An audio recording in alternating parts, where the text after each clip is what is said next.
आपने 45 लाख तक का लॉस किया, तो ऐसी कौन कौन सी गलतियां थी जिसकी वजह से आपको इतना ज़्यादा लॉस हो गया कि आपके माइंड में थॉट आने लगे कि अब तो सुसाइड भी करना पड़ सकता है?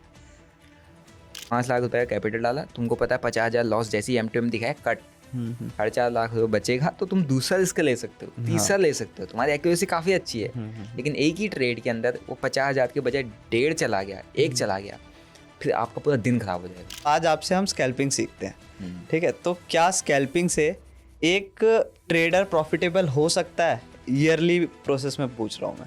उस स्ट्रेटजी बैक टेस्ट, उस स्ट्रेटजी पे कॉन्फिडेंस लाने के लिए आपके पास वो बेसिक एजुकेशन तो होनी चाहिए। भाई स्टॉप लॉस क्या होता है, भाई आपका ट्रेलिंग स्टॉप लॉस क्या होता है, भाई मूविंग एवरेज क्या होती है, भाई RSI डाइवर्जन किसको कहते हैं। स्कैल्पिंग एक बिगिनर ट्रेडर के लिए तो नहीं है। किन ट्रेडर्स को स्कैल्पिंग करनी चाहिए और ये स्टार्ट करनी चाहिए?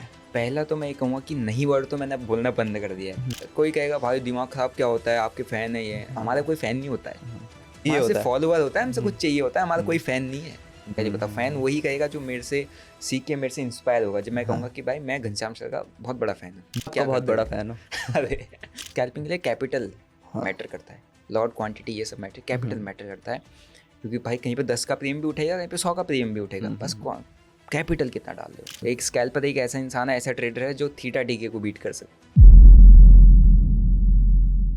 Hello friends, welcome back to my new podcast. और आज का जो पॉडकास्ट है वो हर एक ऑप्शन बायर और ऑप्शन ट्रेडर के लिए बहुत ही ज़्यादा इंपॉर्टेंट होने वाला है। और अगर आप एक स्कैल्पर और स्कैल्पिंग करते हो तो हमारे साथ जो है वो एक वन ऑफ द ओजी है जिन्होंने स्कैल्पिंग का ट्रेंड स्टार्ट किया था। सो प्लीज़ वेलकम दिनेश भाई, कैसे हो?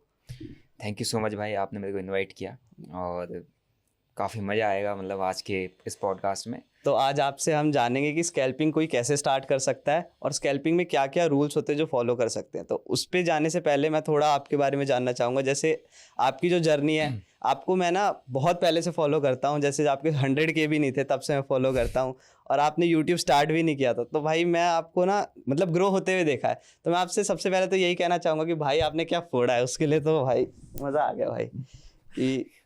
तो आपकी जर्नी के बारे में थोड़ा बताओ कि आपने कैसे स्टार्ट किया और कैसे चला।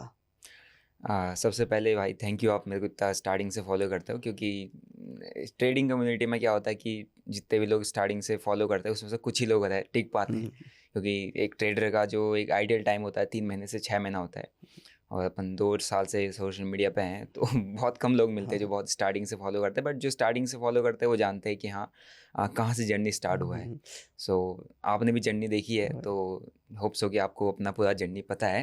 बट मैं आपको थोड़ा सा अपना एक बार आपके ऑडियंस के लिए एक बार बैकग्राउंड बता देता हूँ, क्योंकि काफ़ी सारे नए होंगे। बिकॉज अभी यंग एंटरप्रेन्योर्स को देख के, यंग ट्रेडर्स को देख के काफ़ी ज़्यादा जो यंग जनरेशन है हमारे जैसे, वो एक्साइटेड हो रही है, वो आ रही है ना। और अभी जेनजी जिनको कहा जाता है वो तो काफ़ी ज़्यादा एक्साइटेड है ट्रेडिंग के लिए, क्योंकि हर किसी को यंग एज में पैसा कमाना है, शौक पूरे करने। तो ट्रेडिंग एक ऐसा जरिया हर किसी को लगता है कि ट्रेडिंग से शायद वो चीज़ें जल्दी हो जाए, है ना। क्योंकि एक इमेज ट्रेडिंग की ऐसी बनी हुई है, और ट्रेडिंग अगर आप करने भी जाओ तो आपके हाथ में क्विक रिजल्ट आ जाता है, लोगों को लगता है कि इजी मनी है। यस। तो काफ़ी ज़्यादा क्रेज़ है।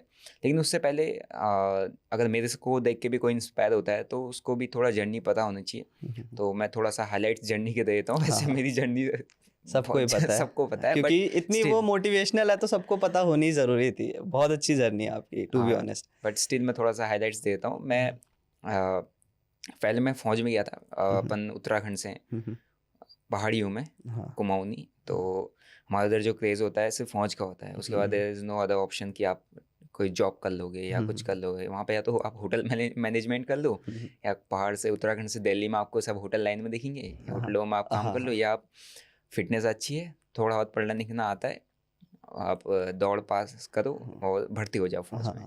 सो मेरा भी वही था क्रेज़ कि या भाई लास्ट ऑप्शन ही यही है। तो हम उसी के लगे थे पागल। तो फौज में मैं हुआ था 2018 के आसपास, मेरी 17.5 साल की उम्र थी। तो मैं फ़ौज में चला गया था। तो ये अभी जहाँ पे मैं अभी चल रहा हूँ, जिस जर्नी को मैं अभी जी रहा हूँ है ना, और इसको एंजॉय कर रहा हूँ, ये जर्नी मैंने कभी सोची नहीं थी। फ़ौज में जाने का सिंपल सा ये था कि भाई मेरे भाई बहन है, 4 भाई बहन है मेरे पीछे, मम्मी पापा है, घर नहीं है, गाँव में रहते हैं, पत्थरों वाला मकान है, उस मकान में 5 बंटवारे हैं, ताऊ जी लोगों के सबके। तो कुछ नहीं है। तो एक ही ऑप्शन बचता है कि फ़ौज में जाके ही करना है। सो मैंने अपना अटैम्प्ट किए फ़ौज में जो ओपन भर्ती होती है। तो मेरा हाइट थोड़ा छोटा था, बिकॉज पहाड़ियों को थोड़ा कम होता है, हाँ। तो उसमें भी कम में भी थोड़ा सा एक कुछ सेकंड हाइट होती है, फर्स्ट है, क्योंकि इतनी ज़्यादा भीड़ होती है तो उनको फिल्टर आउट करना पड़ता है, तो सेकंड हाइट में बाहर हो जाता था। सो फिर मेरे को समझ में आया कि यार स्पोर्ट्स कोटा एक होता है जिसके थ्रू हाँ। आपके स्पोर्ट्स अच्छा है तो आप फौज में चले आओगे। सब कुछ छोड़ा, स्पोर्ट्स करना चालू कर दिया। मैं क्रॉस कंट्री प्लेयर हूँ, है ना। अच्छा, जो 5 किलोमीटर 10 किलोमीटर जो मैराथन होती है, मैराथन। क्रॉस कंट्री होती है, वो दौड़ता था मैं। तो उसके थ्रू मैंने स्टेट मेडल लिए, मैंने नेशनल मेडल लिया, और ये सब 1 साल 1.5 साल की पीरियड में हुआ, क्योंकि वो होता ना पागलपन, किसी के पीछे, मतलब वो कहते हैं ना शिद्दत से चाहो तो कायनात लग जाती है, तो वो मेरे साथ होता है। बस बीच में रुकना नहीं, रुक गया तो फिर चला आएगा। तो मैं स्पोर्ट्स कोटा भी मेरे को मिल गया, नेशनल के सर्टिफिकेट्स मिल गए, उसके थ्रू मैं स्पोर्ट्स कोटा के थ्रू फौज में चला गया। फौज का सपना पूरा हो गया कि अब चलो, अब सबके लिए ठीक हो गया, घर वालों के लिए एक बंदा फौज में लग गया है, पूरे घर वाले मतलब थोड़ा सेट हैं, लाइफ ठीक ठाक है ना। मतलब अब थोड़ा सा अब उनको टेंशन थोड़ा कम हो जाती है नहीं। तो फिर उसके बाद अब मैं तो 18-19 साल का लड़का हूँ, तो खुजली तो होती है दिमाग में कि यार कुछ ना कुछ तो करना है ना। तो मेरा प्लान था कि फौज में अब चला गया हूँ, चलो अब क्रॉस कंट्री से गया, मुझे दौड़ना था वहाँ, लेकिन मैं दौड़ा नहीं क्योंकि पैसे नहीं बच रहे थे। अच्छा। जो सैलरी आ रही है 30-32 हज़ार रुपये, वो खर्चों में चले आ रही है। डाइट होती है, दौड़ इतना ज़्यादा, तो खाना भी तो पड़ेगा, तो उसमें खर्चा हो जा रहा है। पैसे उधार मांगने पड़े दोस्तों से, घर भेज नहीं पा रहा हूँ। तो फिर मैं सोचा यार क्या फ़ायदा फिर, इससे अच्छा अपनी यूनिट चले आता हूँ जो बॉर्डर पर थी। वहाँ 12-15 हज़ार अलाउंस भी मिलता है बॉर्डर पर ना, वहाँ रिस्क होता है। आप जितनी हाइट पे जाते हो उतना ज़्यादा रिस्क होता है, उतना ज़्यादा आपका अलाउंस भी बढ़ता है ना। तो अलाउंस था, तो मेरी 40-45-42 हज़ार के आसपास सैलरी बन रही थी वहाँ। मैंने कहा यहाँ छोड़ो, वहाँ चलो। और ये कब की बात बता रहे हो आप? ये 2018-19 की बात है। अच्छा, 18-19, तब तो 40-50 हज़ार सैलरी भी अच्छी खासी मानी जाती थी। हाँ, 40-50 हज़ार सैलरी अगर आर्मी के अंदर मैं बात करूँ तो जो 7-8 साल सर्विस कर चुका होता है वो उसकी आती है ना। तो बहुत अच्छी सैलरी। उत्तराखंड में 50 हज़ार रुपये कमाने वाला बंदा, आप मान लो दिल्ली के अंदर जो 5 लाख रुपए का तो बना रहा होगा ना, सेम, हाँ, और उत्तराखंड में अपने गांव में देखिए 50 हज़ार बना रहा है, तो बराबर है, उतना ही सुखी है। हाँ, मैं बता रहा हूँ, लाइफ स्टाइल का डिफरेंस नहीं बोल रहा मैं, उतना ही सुखी है। तो फिर मैं सोचा कि यार मेरे को थोड़ा बहुत पढ़ना लिखना आता है, थोड़ा तेज हूँ, तो अब यहाँ से थोड़ा सा और आगे जाया जाए, ऑफिसर बनते हैं। अब आपका आर्मी के थ्रू एक प्रोसेस होता है ACC, जैसे आप NDA वगैरह CDS देते हो, तो आर्मी के अंदर जो जॉब करते हैं, सर्विस करते हैं, वो ACC के थ्रू ऑफिसर बन सकते हैं।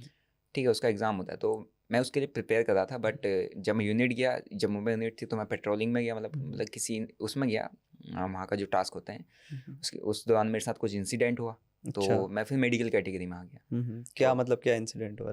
मतलब फौज के अंदर के इंसिडेंट होते हैं, मेडिकल कैटेगरी में आ गया कि अब मैं वहाँ पे फिट नहीं हूँ। अच्छा। तो मेडिकल कंडीशन में आ गया था मैं उस इंसिडेंट के बाद। तो वहाँ पे क्या है कि अब जब आपको ACC के लिए प्रिपेयर करना है, आर्मी में हाई रैंक के लिए जाना है, तो डेफिनेटली वहाँ पर बंदा फिट चाहिए। तो मैं मेडिकल कैटेगरी में आ गया, तो मेरा वो सपना वहीं पे ख़त्म। कोई दूसरा चॉइस नहीं बचा। अगर मैं फिट भी होता तो मैं और कुछ भी कर सकता था, बट मैं मेडिकल में आ गया तो मैं ना ड्यूटी दे सकता हूँ, ना मेरे को वेपन अलाउड है, और ना कोई मैं ऐसे टास्क कर सकता हूँ जहाँ पर हर एक जवान कर सकता है, वो मैं नहीं कर सकता, मेरे को हटा दिया जाएगा। तो बेसिकली अब मेरे लिए वहाँ पर जॉब करना डिप्रेशन वाली सिचुएशन हो गई थी कि यार क्या करूँ, मेरी यंग एज है, मेरे को खून होता है ना गर्म, कि भाई कुछ तो तोड़ना है, फोड़ना है, भाई फौज में आया हूँ, हवाबाजी करनी है क्या, थोड़ा मतलब ना होता है। तो ऐसे बैठ के डेस्क पे काम नहीं करना, वो नहीं कर सकता ना आदमी, है ना। तो वही में कि इस एनर्जी को कहाँ निकाले भाई, इस एनर्जी का यूज़ कहाँ करें जो मैं यहाँ चाह के भी नहीं कर सकता। भले मेरे को पता है मैं फिट हूँ, लेकिन अकॉर्डिंग टू डॉक्यूमेंट्स नहीं हूँ ना, तो उसको चेंज नहीं कर सकते। तो फिर मैं ऐसे ही, मेरे को ऑफिशियल वर्क दिए गए थे, तो ऑफिस में रहता था, तो मेरे पास सिस्टम वगैरह था। मैं अपने क्या बोलते हैं सीनियर जो ऑफिसर्स थे उनके साथ, उनका हेल्पर वगैरह रहता था। तो वहाँ पे मैं देखा रील वगैरह, मतलब इंस्टाग्राम यूट्यूब पे, तो हमारे उस वक्त जो काफ़ी फेमस यूट्यूब पर थे Ghanshyam sir, art of trading, Ghanshyam tech, power of stock, और भी हैं आप PR सुंदर और मलकांस व्यू वगैरह, इन सबको मैं देखा। पुष्कर सर भी थे उस टाइम पे शायद। पुष्कर राज सर का मैं उतना नहीं देखता था उस टाइम पे, क्योंकि मैं, जब एक नया ट्रेडर आता है ना, वो ट्रेड करना चाहता है, वो ये देखता है कि मेरे को जल्दी सीखने को कहाँ से मिल रहा है। पुष्कर सर हैं, वो एजुकेट करते हैं एजुकेट करते ना, हैं। उनका एजुकेशन कंटेंट है, सब कुछ एजुकेट करते हैं। लेकिन वहीं अगर मैं घनश्याम सर या पावर स्टॉक की पुरानी वो वीडियोस देख लूँगा, तो मैं as a live trade beginner करते थे। मैं वहाँ जाना पसंद करूँगा, क्योंकि मैं वो कर रहा हूँ। हाँ। वहाँ मुझे सीखना पड़ेगा हाँ, हाँ। पुष्कर सर की वीडियो से, उसके बाद मुझे कई सारी चीज़ें अपनी अप्लाई करनी पड़ेंगी, तो मैं वो वहाँ टफ है। हाँ, यहाँ पे लाइव नंबर्स दिख रहे हैं, यहाँ पर प्रॉफिट नंबर लॉस। देखिए, यहाँ इजी लग रहा है मेरे हाँ, को। हाँ। सो हर कोई थोड़ा सा इजी के पीछे जाता है कि यार हम्म, हाँ, यहाँ से मेरे को एग्जैक्ट पॉइंट टू पॉइंट चीज़ें सीखने को मिलेंगी। मेरा सेक्टर ये है, मेरे को यही करना है अभी, वो बाद में बाद में देखेंगे, टेक्निकल्स बाद में जाएंगे। है ना।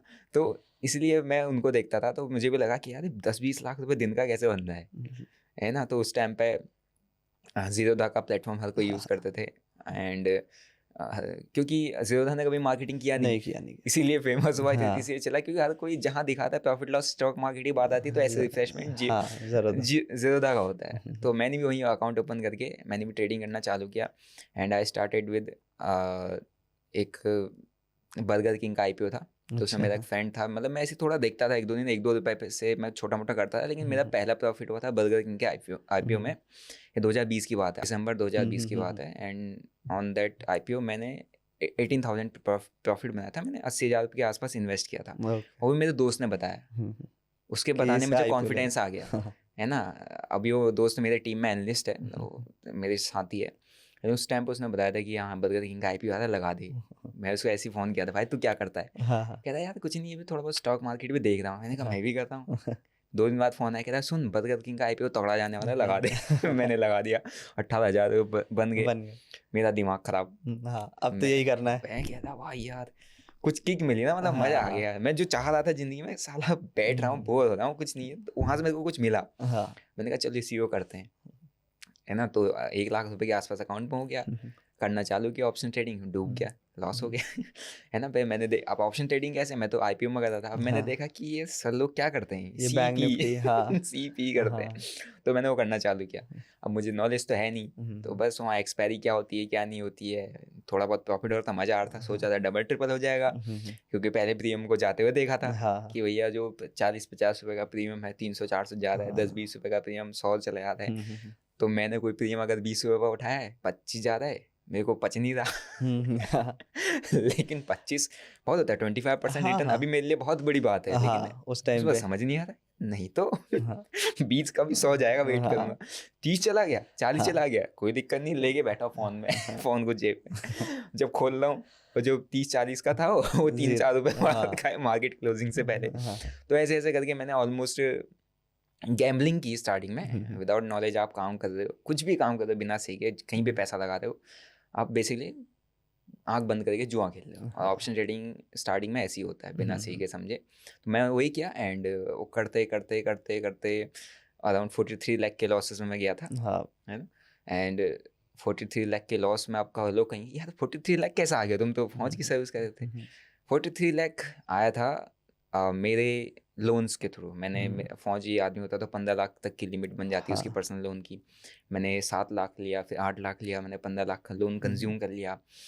अब मैं जब प्रॉफिट करता था तो अपने कलीग्स को दिखाता था कि भाई मैं कुछ फाड़ रहा हूँ जिंदगी, है ना, ऐसा कुछ करके दिखाता था। तो बंदे सोचते थे कि यार भाई कुछ तो कमा रहा है। 4 लोगों का तुम्हारा ग्रुप है, तुम्हारा कम्युनिटी है, उन चारों में तो कुछ अलग चीज कर रहे हो, और उसमें तुम दिखा दो क्या उनकी सैलरी है बंदों की, हम सबकी सैलरी है 30-35-45 हज़ार रुपये। तुम एक ट्रेड में एक दिन में 40,000 20,000 उनको दिखा रहे हो, तो वो तो यार तुमको भगवान ही मानेंगे, कहेंगे भाई बंदे को कुछ तो आता है, ये गलत जगह आ गया, इसके बाद असली स्किल है, ये करना है हमें। तो उनको तो आता नहीं था, यानी तो वो बोलते थे कि भाई आपके पास जो पैसा, मतलब आपको जरूरत होगा हमारा पैसा लगा देना, हमको भी कुछ रिटर्न दे देना। उस वक्त तो मेरा छोटा मोटा कभी बनता था या मेरा ज़्यादा था, तो मैंने सोचा नहीं उतना। लेकिन जब मेरा सब चला गया, मैंने कहा यार तो मेरे पास पैसा फ्री का आ रहा था, मेरे को मांगने की जरूरत नहीं पड़ी थी, तो खुद दे देते। अब मैं मांगने जाऊँगा तो ये कुछ डाउट करेंगे मेरे पे, तो मैंने कहा इनसे कहता हूँ 10% इंटरेस्ट पे महीने का मेरे को पैसा दे दो। और हफ्ते भर के अंदर मेरे पास 10 लाख रुपये आ गया। 7 वाले जिनसे बैंक में उनके अकाउंट पे रहता ही है, सारे आर्मी के थे जिनसे। हाँ मेरे कलीग्स 7 वाले सारे, कोई मेरे से सीनियर थे, कोई जूनियर थे, कोई मेरे 7 वाले थे। किसी ने 3 दिए, किसी ने 2 दिए, किसी ने 1 दिया, किसी ने 1.5 दिया, किसी ने 4 दिया, ऐसा करके 10 लाख रुपये आ गया। मैंने कहा 10 लाख बहुत है, अब नहीं ले रहा। 10% इंटरेस्ट पे, मैंने कहा बढ़िया मिल रहा है 10%। बंदे की सैलरी वहाँ पे 40-45 हज़ार रुपये है, मेरे को 1 लाख रुपये देता है।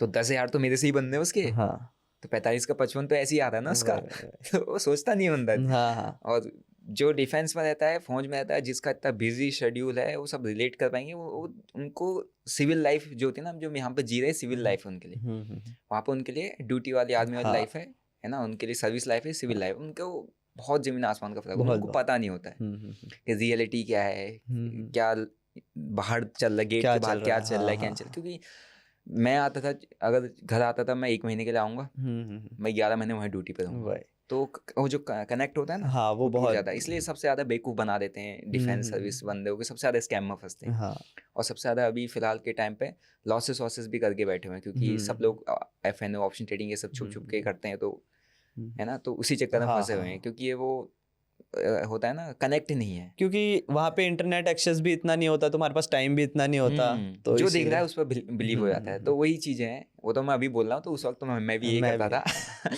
तो दे दिए, तो लोगों से 10 लाख रुपये उठाया, हाँ 10% इंटरेस्ट पे, अपना 15 लाख का जो लोन है वो गया, है नहीं। ये दोनों चीज़ चलेगी। फिर मेरा एक दोस्त है, मतलब मेरा ही साथी है ना, मेरा ही बिरादर है, हम सेम कास्ट के लोग हैं। तो वो मेरा काफ़ी अच्छा फ्रेंड था, तो मैं उसको बोला कि भाई ऐसी कंडीशन हो गई है कि मेरे को पैसे की, मैंने ये नहीं बोला ट्रेडिंग वेडिंग कर रहा हूँ ऐसा, मैं उसको ऐसी बेवकूफ़ बनाया था, मतलब गोली दिया कि भाई मैं ऐसा कुछ बिजनेस खोल रहा हूँ, ऐसे मैंने ज़मीन ले रखा है, काम तो चालू करना है, लेकिन पैसे कम पड़ गए, ऐसा कुछ हो गया, सारे पैसे मैंने लगा दिया, भाई मदद कर दे। उसने कहा कैसे मदद करूँ तेरी, मेरे पास 2-2.5 लाख रुपये ले ले, है ना। बंदे के अकाउंट में 2-2.5 लाख ही पड़े हैं, और सारे दे कह रहे रहे ले ले। हाँ। मैं मेरे को ज़्यादा की, मैं कह रहा हूँ भाई तेरे अकाउंट पे तुमने लोन वोन लिया है? कह रहा नहीं, ज़रूरत है नहीं अभी। मैंने कहा तो एक काम पर मेरे लिए ले ले, अच्छा मैं पे करूँगा EMI उसकी, तो लोन वगैरह मेरे लिए ले ले। आपकी अपनी भी चल रही थी? अब मेरी अपनी भी चल रही है, लेकिन मैं उसको नहीं बता रहा हूँ ना कि मैं टूट चुका हूँ, मेरा ख़त्म हो चुका है। तुम सामने वाले को अगर वीक या वो ऐसा फील कराओगे, सो डेफिनेटली आपको कोई कुछ हेल्प नहीं रिस्पॉन्ड करेगा। नहीं करेगा। आपको आप खुद हेल्पलेस हो। लेकिन सब जब तुम अपने सामने वाले को अपने आप को दिखाओ कि यार यू आर समथिंग, हाँ तो वो इंटरेस्ट लगेगा, है ना। वो तो अब हम सीख रहे हैं, लेकिन उस टाइम पे हाँ ये बड़ी बड़ी बातें अभी आती हैं जब बंदा कुछ कर चुका होता है, लेकिन पहले सब ऐसे ही चलता है। तो मैंने उस बंदे ने सोचा 2-3 दिन मैंने थोड़ा सा किया, भाई के सामने ड्रामा वगैरह वो सब किया, तो भाई ने ले लिया, लोन ले लिया। मैंने ही अपने फ़ोन बैंक में, मेरा एक फ्रेंड है अभी मेरा बैंक की संभालते हैं, तो उनको मैंने बोला था कि इसका करवा दो बंदे का, ये सब। बंदे तुरंत फटाफट से, वो छुट्टी आया था, उसका लोन करवाया, उसके अकाउंट से मेरे अकाउंट में पैसे ट्रांसफ़र करवा दिए। अब 10 लाख का लोन उसका उसने ले लिया, उसने भी मेरे ले लिया। और उसमें से भी एंड स्टेज ऐसी आ गई थी कि उस 10 लाख से भी 5 लाख रुपए चला गया। हाँ लास्ट 5 लाख रुपए बचा था मेरे अकाउंट में, एंड 5 लाख में से मैंने 1 लाख साइड किया, 4 लाख से मैंने स्टार्ट किया again trading. At that time मेरे पास डू और डाई सिचुएशन था, है ना। और मैं आपको अभी बता रहा हूँ, middle class, lower middle class और लोअर से भी लोअर मिडिल क्लास अगर ट्रेडिंग के अंदर आते हैं, फाइनेंशियल लिटरेसी, फाइनेंशियल एजुकेशन नहीं है, ट्रेडिंग की रियलिटी नहीं पता है, अब वहाँ से वो प्रॉफिटेबल बनना चाह रहा है, और स्टार्टिंग में उसने अपनी मेहनत की कमाई ट्रेडिंग में डुबा दी है, और उसका वहाँ से प्रॉफिटेबल होने का चांसेस मैं कहूँगा 0.001% ही है। हाँ सही बात है, बिल्कुल। वहाँ पर 2 कंडीशन, अगर उसने सब कुछ डुबा दिया है तो फिर या तो जाएगा, हाँ वो पता नहीं चलता है, वो सोशल मीडिया को कहीं बाहर पता नहीं चलेगा, लेकिन कितने लोग जाते हैं, बहुत है, कितने लोग जाते हैं उन्हीं को पता होगा। मैं फेस करके आ रहा ना, या फिर वो निकलेगा तो फिर खतरनाक ही निकलेगा। उसका एग्जांपल मैं हूँ, मैं आपको बता रहा हूँ, या तो निकलेगा तो फिर वो पार ही हो जाएगा या जाएगा, क्योंकि बीच में उसके पास कोई ऑप्शन नहीं है। तो मेरे पास सेम था, मैंने अपने 14-15 प्लान बना के रखे थे कि हाउ आई विल कमिट, है ना। मैं फौज में था, तो मैंने 14-15 प्लान बना के रखे थे, रूम पे बैठ के मैं सोता नहीं था, मतलब इतना खतरनाक डिप्रेशन में चला गया। अब खुद सोचो, मेरे पापा के अकाउंट में 30-40 हज़ार रुपये भी नहीं होंगे, कोई ज़िंदगी भर की सेविंग नहीं होगी। मेरे 4 भाई बहन है पीछे, जिनकी 3 बहनें, 1 भाई है सबसे छोटा, एक की शादी करानी है, सब करना है, घर नहीं है, कुछ नहीं है, और मैं जो उनके लिए एकमात्र सहारा हूँ, मैं ही करके बैठ गया। वही इतने मैं उनका फ़ोन नहीं उठाया हूँ, मैं उनको बोल रहा हूँ, उनको बेवकूफ़ बना रहा हूँ, जब कभी उठा देता तो उनको बेवकूफ़ बना रहा, दोस्तों को बेवकूफ़ बना रहा, जिनने इंटरेस्ट पे पैसा दिया है तो उनको भी कहीं ना कहीं बेवकूफ़ी बनाने की कोशिश कर रहा हूँ। तो मैं ऐसी जगह पर फंस गया कि भाई अब तो करना पड़ेगा, या तो आर या पार होता है ना, डू और डाई सिचुएशन वही हो जाती है, एंड लाइन, या उधर इधर या गए, है ना। तो उस सिचुएशन पर मैं पहुंचा, एंड वहाँ से एक लास्ट होता है कि यार इतना तो कर ही चुका है, हाँ थोड़ा जो और बच्चे कुछ लेके हैं, जो पैसे पड़े ये लेके कहाँ जाएगा। Last try. वही है, तो हाँ हाँ वही सोचा था मैंने। और मैं इसके लिए पता नहीं मेरे को कहाँ से वो एनर्जी आई, किसने सपोर्ट किया, कैसे आ गया, मेरे को कुछ नहीं पता। अब मैं यहाँ पे ये भी कहूँगा कि मेरे साथ, हाँ आप लोग कह सकते हो मेरे को कि भाई तुम लकी थे, तुम्हारे ऊपर ऊपर वाले का हाथ था। मैं कहूँगा हाँ मैं लकी था, मेरे ऊपर ऊपर वाले का हाथ था कि मैं निकल गया वहाँ से, या मेरे को नहीं, निकाल सही लिया बात है। किसी सिचुएशन ने, या किसी ऐसी एनर्जी, कुछ किसी ने भी निकाल दिया, मतलब मैं मेरे को निकल गया। बट वो स्टेज तक मैं गिव अप नहीं किया था। हाँ मैंने अपनी साइड से जो किया कि गिव अप नहीं किया, उस स्टेज तक भी मैं लास्ट अटेम्प्ट में सब कुछ खत्म हो चुका है। लास्ट अटेम्प्ट में मैं यही सोचा हूँ कि कल के दिन में मार्केट जो ओपन होगा तो मैं कैसे ट्रेड करूँगा। सब कुछ जा चुका है, फिर भी ये चल रहा है दिमाग में। दिमाग में चल वही रहा है कि यार ये स्ट्रेटजीज मैंने इतनी बनाई उस टाइम पे, इतनी स्ट्रेटजीज बनाई। मैं एक, आप हंसोगे इस बात में, जो मार्केट एनालिसिस आती है ना, अभी तो मैं भी करता हूँ। हाँ हाँ हाँ डेली। मैं उस टाइम पे मार्केट एनालिसिस देखता था, PR Sundar, power of stock, Ghanshyam sir, इन सबकी मार्केट एनालिसिस जितनी आती थी, मैं 5 से 6 मार्केट एनालिसिस देखता था। उसमें जो टॉप क्रिएटर थे उन तीनों के मार्केट एनालिसिस को मैं लिखता था कि इनने क्या कहा, इनने क्या कहा, इनने क्या कहा। इसने बोला ऊपर जाएगा, इसने बोला कल साइडवेज हो सकता है, इसने बोला ऊपर जाएगा, मतलब ऊपर जाएगा। और फिर इनमें से मैं तीनों के एक्यूरेसी निकालता था कि जब इसने ऊपर जाएगा बोला तो कितनी बार ऊपर गया, जब इसने नीचे जाएगा बोला तो कितनी बार नीचे गया, है ना। और उस एक्यूरेसी से मैंने स्ट्रेटजी बना दी थी, और मैंने कई बार पैसा भी बनाया उससे। बट एट द एंड मैं गैम्बल कर रहा था। तो गैम्बलिंग जहाँ पर करते हैं तो वहाँ पे एंड यही होता है कि आपको कितना ही कुछ कर लो, आप गैम्बलिंग माइंडसेट से काम करें, आपका रिस्क मैनेजमेंट की नॉलेज नहीं है, मनी मैनेजमेंट की नॉलेज नहीं है, आपको खुद का एक्सपीरियंस नहीं है, क्योंकि डिसीजन तो आपने लेने ना, वो एक्सपीरियंस नहीं है, तो आप कितनी स्ट्रेटजी बनाओ, कुछ पैसा बनेगा ही नहीं। तो मैंने ऐसी स्ट्रेटजीज बनाई है ना, वो मैं ही जानता हूँ। तो उस लास्ट अटेम्प्ट मैंने जो दिया, उस अटेम्प्ट की वो बदौलत ही मैं आज आपके सामने बैठ के अपनी स्टोरी बता पा रहा हूँ। वही बात है। एंड वो अटेम्प्ट ही मेरे को क्या बोलते हैं, from that 4 lakh to 40 lakh लेके गया। एंड 40 लाख से फिर 1.5, फिर हम धीरे धीरे करके फिर जाके अपन 2022 के अंदर, 2023 के अंदर मार्च में फिर जाके अपन सोशल मीडिया में आए। 2022 के अंदर मैंने अपना लॉसेस वगैरह सब कवर अप किए। अब सोशल मीडिया में आए तो अब सोशल मीडिया में भी फाड़ेंगे ही ना। हाँ ऑब्वियसली। कोर्स के लिए पानी ट्रेडिंग है। हाँ हम सोशल मीडिया पर तो हम खाली एंटरटेन करने तो आए नहीं लोग, हम फाड़ेंगे भाई। हाँ सही बात है ना। और अभी आप देखो कि ज़्यादातर सोशल मीडिया के अंदर यंग जितने भी लोग हैं, जैसे आप हो, कई सारे हैं, है ना। आपके पॉडकास्ट में young entrepreneurs, young traders, young millionaires बैठे होंगे, तो यंग ही फाड़ रहे हैं और फाड़ेंगे, क्योंकि वो एनर्जी है ना, उसका सही तरीके से बंदा यूज़ करना जान गया, हाँ तो बस फिर कुछ भी कर सकता है। तो इसी से मैं आपसे ये पूछना चाहूँगा, जितनी भी आपने स्टोरी बताई, मेरे को 2-3 चीज़ें आपसे उससे जाननी है। सबसे पहले तो मैंने आपको नोटिस किया है कि आप घनश्याम सर की बहुत रिस्पेक्ट करते हो, ऐसा क्यों?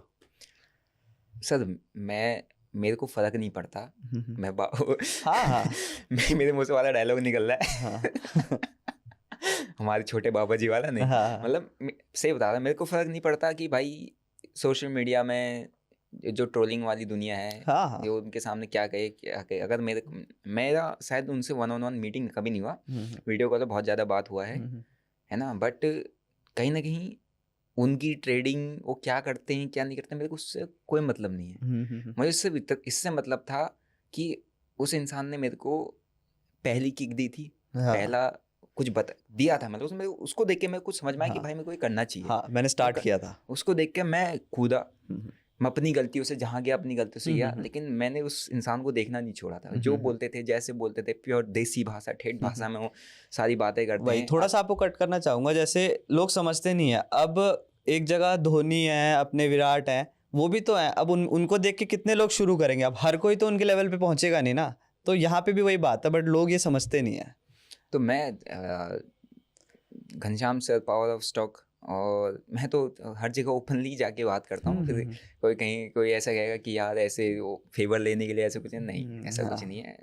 मैं आपको मलकान यू, PR Sundar, Ghanshyam tech, power of stock, ये चारों को तो मैंने इतना ज़्यादा देखा हुआ है, तो बहुत ज़्यादा सी। और घनश्याम सर की बातें जो होती ना, वो सिंपल देसी भाषा में बताते, तो मेरे को बहुत अच्छे समझ में आए थे। उनके लेवल्स भी क्या बोलते हैं, 33,111 हाँ हाँ 444 वाले लेवल्स आते थे। मैं कहता था, अरे अजीब से लेवल कैसे निकालते हाँ ये एग्जैक्ट 22211134654 346 ऐसे वाले नंबर कैसे निकालते। तो वो मेरे को उनके वर्ड टू वर्ड चीज़ें याद रहती थी। तो उनने मेरे को काफ़ी ज़्यादा इंस्पायर किया, काफ़ी ज़्यादा सिखाया है। और कहीं ना कहीं उनका भी काफ़ी ज़्यादा रोल है कि मैं अपनी एक जर्नी मैंने चालू की, उस जर्नी में मैंने चीज़ें फेस की, सब कुछ किया, सब कुछ सीखा, ट्रेडिंग सीखा। रात भर मैं मार्केट एनालिसिस सबके देखता था, उनकी वीडियो हर एक उठा के देखता था, सब कुछ देखता था, प्लान्स बनाता। तो मैंने इतना ज़्यादा टाइम उनके कंटेंट पे दिया है, कंज्यूम करने में, उनकी कंटेंट पे स्ट्रेटजीज मैंने बनाई है। तो मैं रिस्पेक्ट क्यों नहीं करूँगा, हमेशा करूँगा। हाँ, तो जैसे आपने बताया कि जैसे सब लोगों को पता चला होगा कि आप ट्रेडिंग कर रहे हो, आपके घर पे ही पता चलेगा, क्योंकि वहाँ पे फौज में जाना बहुत बड़ी चीज़ है। उसके बाद एकदम से पता चलता है कि भाई आप ट्रेडिंग कर रहे हो, वो बहुत ही नीचे माना जाता है। तो उस टाइम पे आपके घर वालों का क्या रिएक्शन था, और आसपास जिनको पता चल रहा था उनका क्या रिएक्शन होता था? देखो, घर वाले तो हमारे जो घर वाले ना, आप हम लोग के जो घर वाले हैं, जो कहते हैं ना इनोसेंट पेरेंट्स, हाँ बहुत ज़्यादा। वो पेरेंट्स की जनरेशन शायद हमारे तक ही है, बस हाँ, मुझे जानता हम भी नहीं बनेंगे वैसे पेरेंट्स। हम भी नहीं बनेंगे, क्योंकि हमें सब पता है खत्म हो गया वो। हमारे बच्चे तो फोन लेके पैदा हो रहे हैं, है ना। तो इनोसेंट पेरेंट्स, आप उनको, उनने जो लाइफ जी है, उनने जो चीज़ें सीखी हैं, अब हम क्या कोशिश करते हैं ना कि उनको हमारी तरह ढालने की कोशिश करते हैं कि यार हमें ये समझ में आता है तो तुम भी ये समझो। क्यों समझेंगे यार? उन्होंने अपनी ज़िंदगी के 40-45 साल इंडिया की वाला एज देखा है ना, समझ रहा हूँ, ग्रोइंग एज देखा, जहाँ पे सब कुछ नहीं था, सब बना, जहाँ पे एक छोटी सी जॉब ही सब कुछ होती थी, वो सब। तो आप उनको नहीं कन्विंस कर सकते। तो मेरे को पता था कि ये नहीं समझ में आएगा उनको। ट्रेडिंग का मिडिल क्लास की कम्युनिटी में ट्रेडिंग को गैम्बलिंग कहा जाता है, जुआ माना जाता है, सट्टाबाजारी कहा जाता है, या तो रिस्क है ये कहा जाता है। तो रिस्क के उससे देखते हैं, है ना, क्योंकि इतना रिस्क टेकिंग एबिलिटी ना होती है ना, किसी के पास इतना रिस्क लेने का टाइम है, क्योंकि हर कोई अपनी जॉब में बिजी है ना, छोटा मोटा कमा रहा है वही है। तो मैंने उनको कन्विंस करने का बिल्कुल कोशिश नहीं किया। मैंने उनको इवन बताया नहीं मैं ट्रेडिंग कर रहा हूँ, ये सब कर रहा हूँ। मैं फौज छोड़ के आ गया था, है ना, उनको घर में पता भी नहीं चला। मैं चुपचाप पीजी में रहता था। अच्छा, 6 महीना चुपचाप पीजी के अंदर था, अंडरग्राउंड किचन के अंदर। मेरा trading setup, first trading setup मेरा किचन के अंदर बना था। स्टार्टेड विद, मेरे दोनों फ़ोन जमा हो गए थे, क्योंकि फौज के अंदर पता चल चुका था कि I was doing trading and all. तो चीज़ें हैं और वहाँ के रूल्स के अंगेज में जाओगे तो आपके ऊपर चीज़ें होंगी। तो मेरे फ़ोन दोनों जमा हो गए थे, मेरे पास सिर्फ सिम था, सिम लेके मेरे को घर भेज दिया गया था, मतलब छुट्टी। तो अच्छा, जब वापस भी भेज दिया तब भी फ़ोन नहीं दिया जाता? नहीं, जमा हो गए थे ना, सस्पेक्ट है, ऐसा कुछ रख लिया, कुछ भी करके रख सकते हैं, है ना। तो वहाँ की चीज़ें, तो मेरे पास सिर्फ सिम थे, और सिम से मैंने, मेरे पास अकाउंट में जो पैसे थे, मैंने एक सेकेंड हैंड फ़ोन लिया, एक सेकेंड हैंड टैब लिया, है ना, और वहाँ से मैंने अपनी ट्रेडिंग जर्नी चालू की पीजी में रह के। अब पीजी में रहने के साथ साथ फिर मैं थोड़ा छोटा मोटा सिस्टम हर कोई बिल्डअप करता है, लाइट रंग बिरंगी लाइट लगा के करके वो फील लेने के लिए ना, दिखता हमने देखा ही वैसे, तो हम करते ही वैसे। तो फिर किचन से शुरू किया, 6 महीने तक मैं वहीं था पीजी के अंदर। जब 2022 का जब अक्टूबर में मैंने 22 लाख रुपए का प्रॉफिट किया था, it was my highest profit at उस टाइम पे। अभी तो अलग बात है। तो उस टाइम पर हाईएस्ट प्रॉफिट था, तो मैंने सोचा चलो ये प्रॉफिट का स्क्रीनशॉट भेज के घर वालों को कुछ बता देता हूँ। मैंने पापा को स्क्रीनशॉट भेजा, तो उनको कुछ समझ नहीं आया, उनको क्या है। मैंने अगले दिन अकाउंट विड्रॉल करके उसका स्क्रीनशॉट भेजा, तो उनको लगा कि हाँ यार पैसे तो हैं इसके पास अकाउंट में, मतलब कुछ कमा ही रहा है। लेकिन उनको कोई वो नहीं था, मतलब अभी तक कॉन्फिडेंस की। उनको वो चाहिए होती है सिक्योरिटी, वही सिक्योरिटी। हाँ, लेकिन उनको इससे सिक्योरिटी नहीं मिली, बट हाँ कि कमा रहा है अपना, ठीक है, तो उनको थोड़ा सा शांति मिल गया। अदरवाइज उससे पहले तक तो परेशान थे बहुत ज़्यादा कि कहाँ गया, क्या गया, कहाँ गया। पता तो लग ही जाता कि नहीं है, छोड़ चुका है, कुछ ना कुछ पता चल जाता है, बट क्या कर रहा है, बहुत ज़्यादा परेशान थे। बट दिस अक्टूबर में फिर मैं घर गया, फिर दे ऑल, मतलब मेरी जितनी फैमिली है वो छोटे से वो किराए वाले कमरे में रहते थे।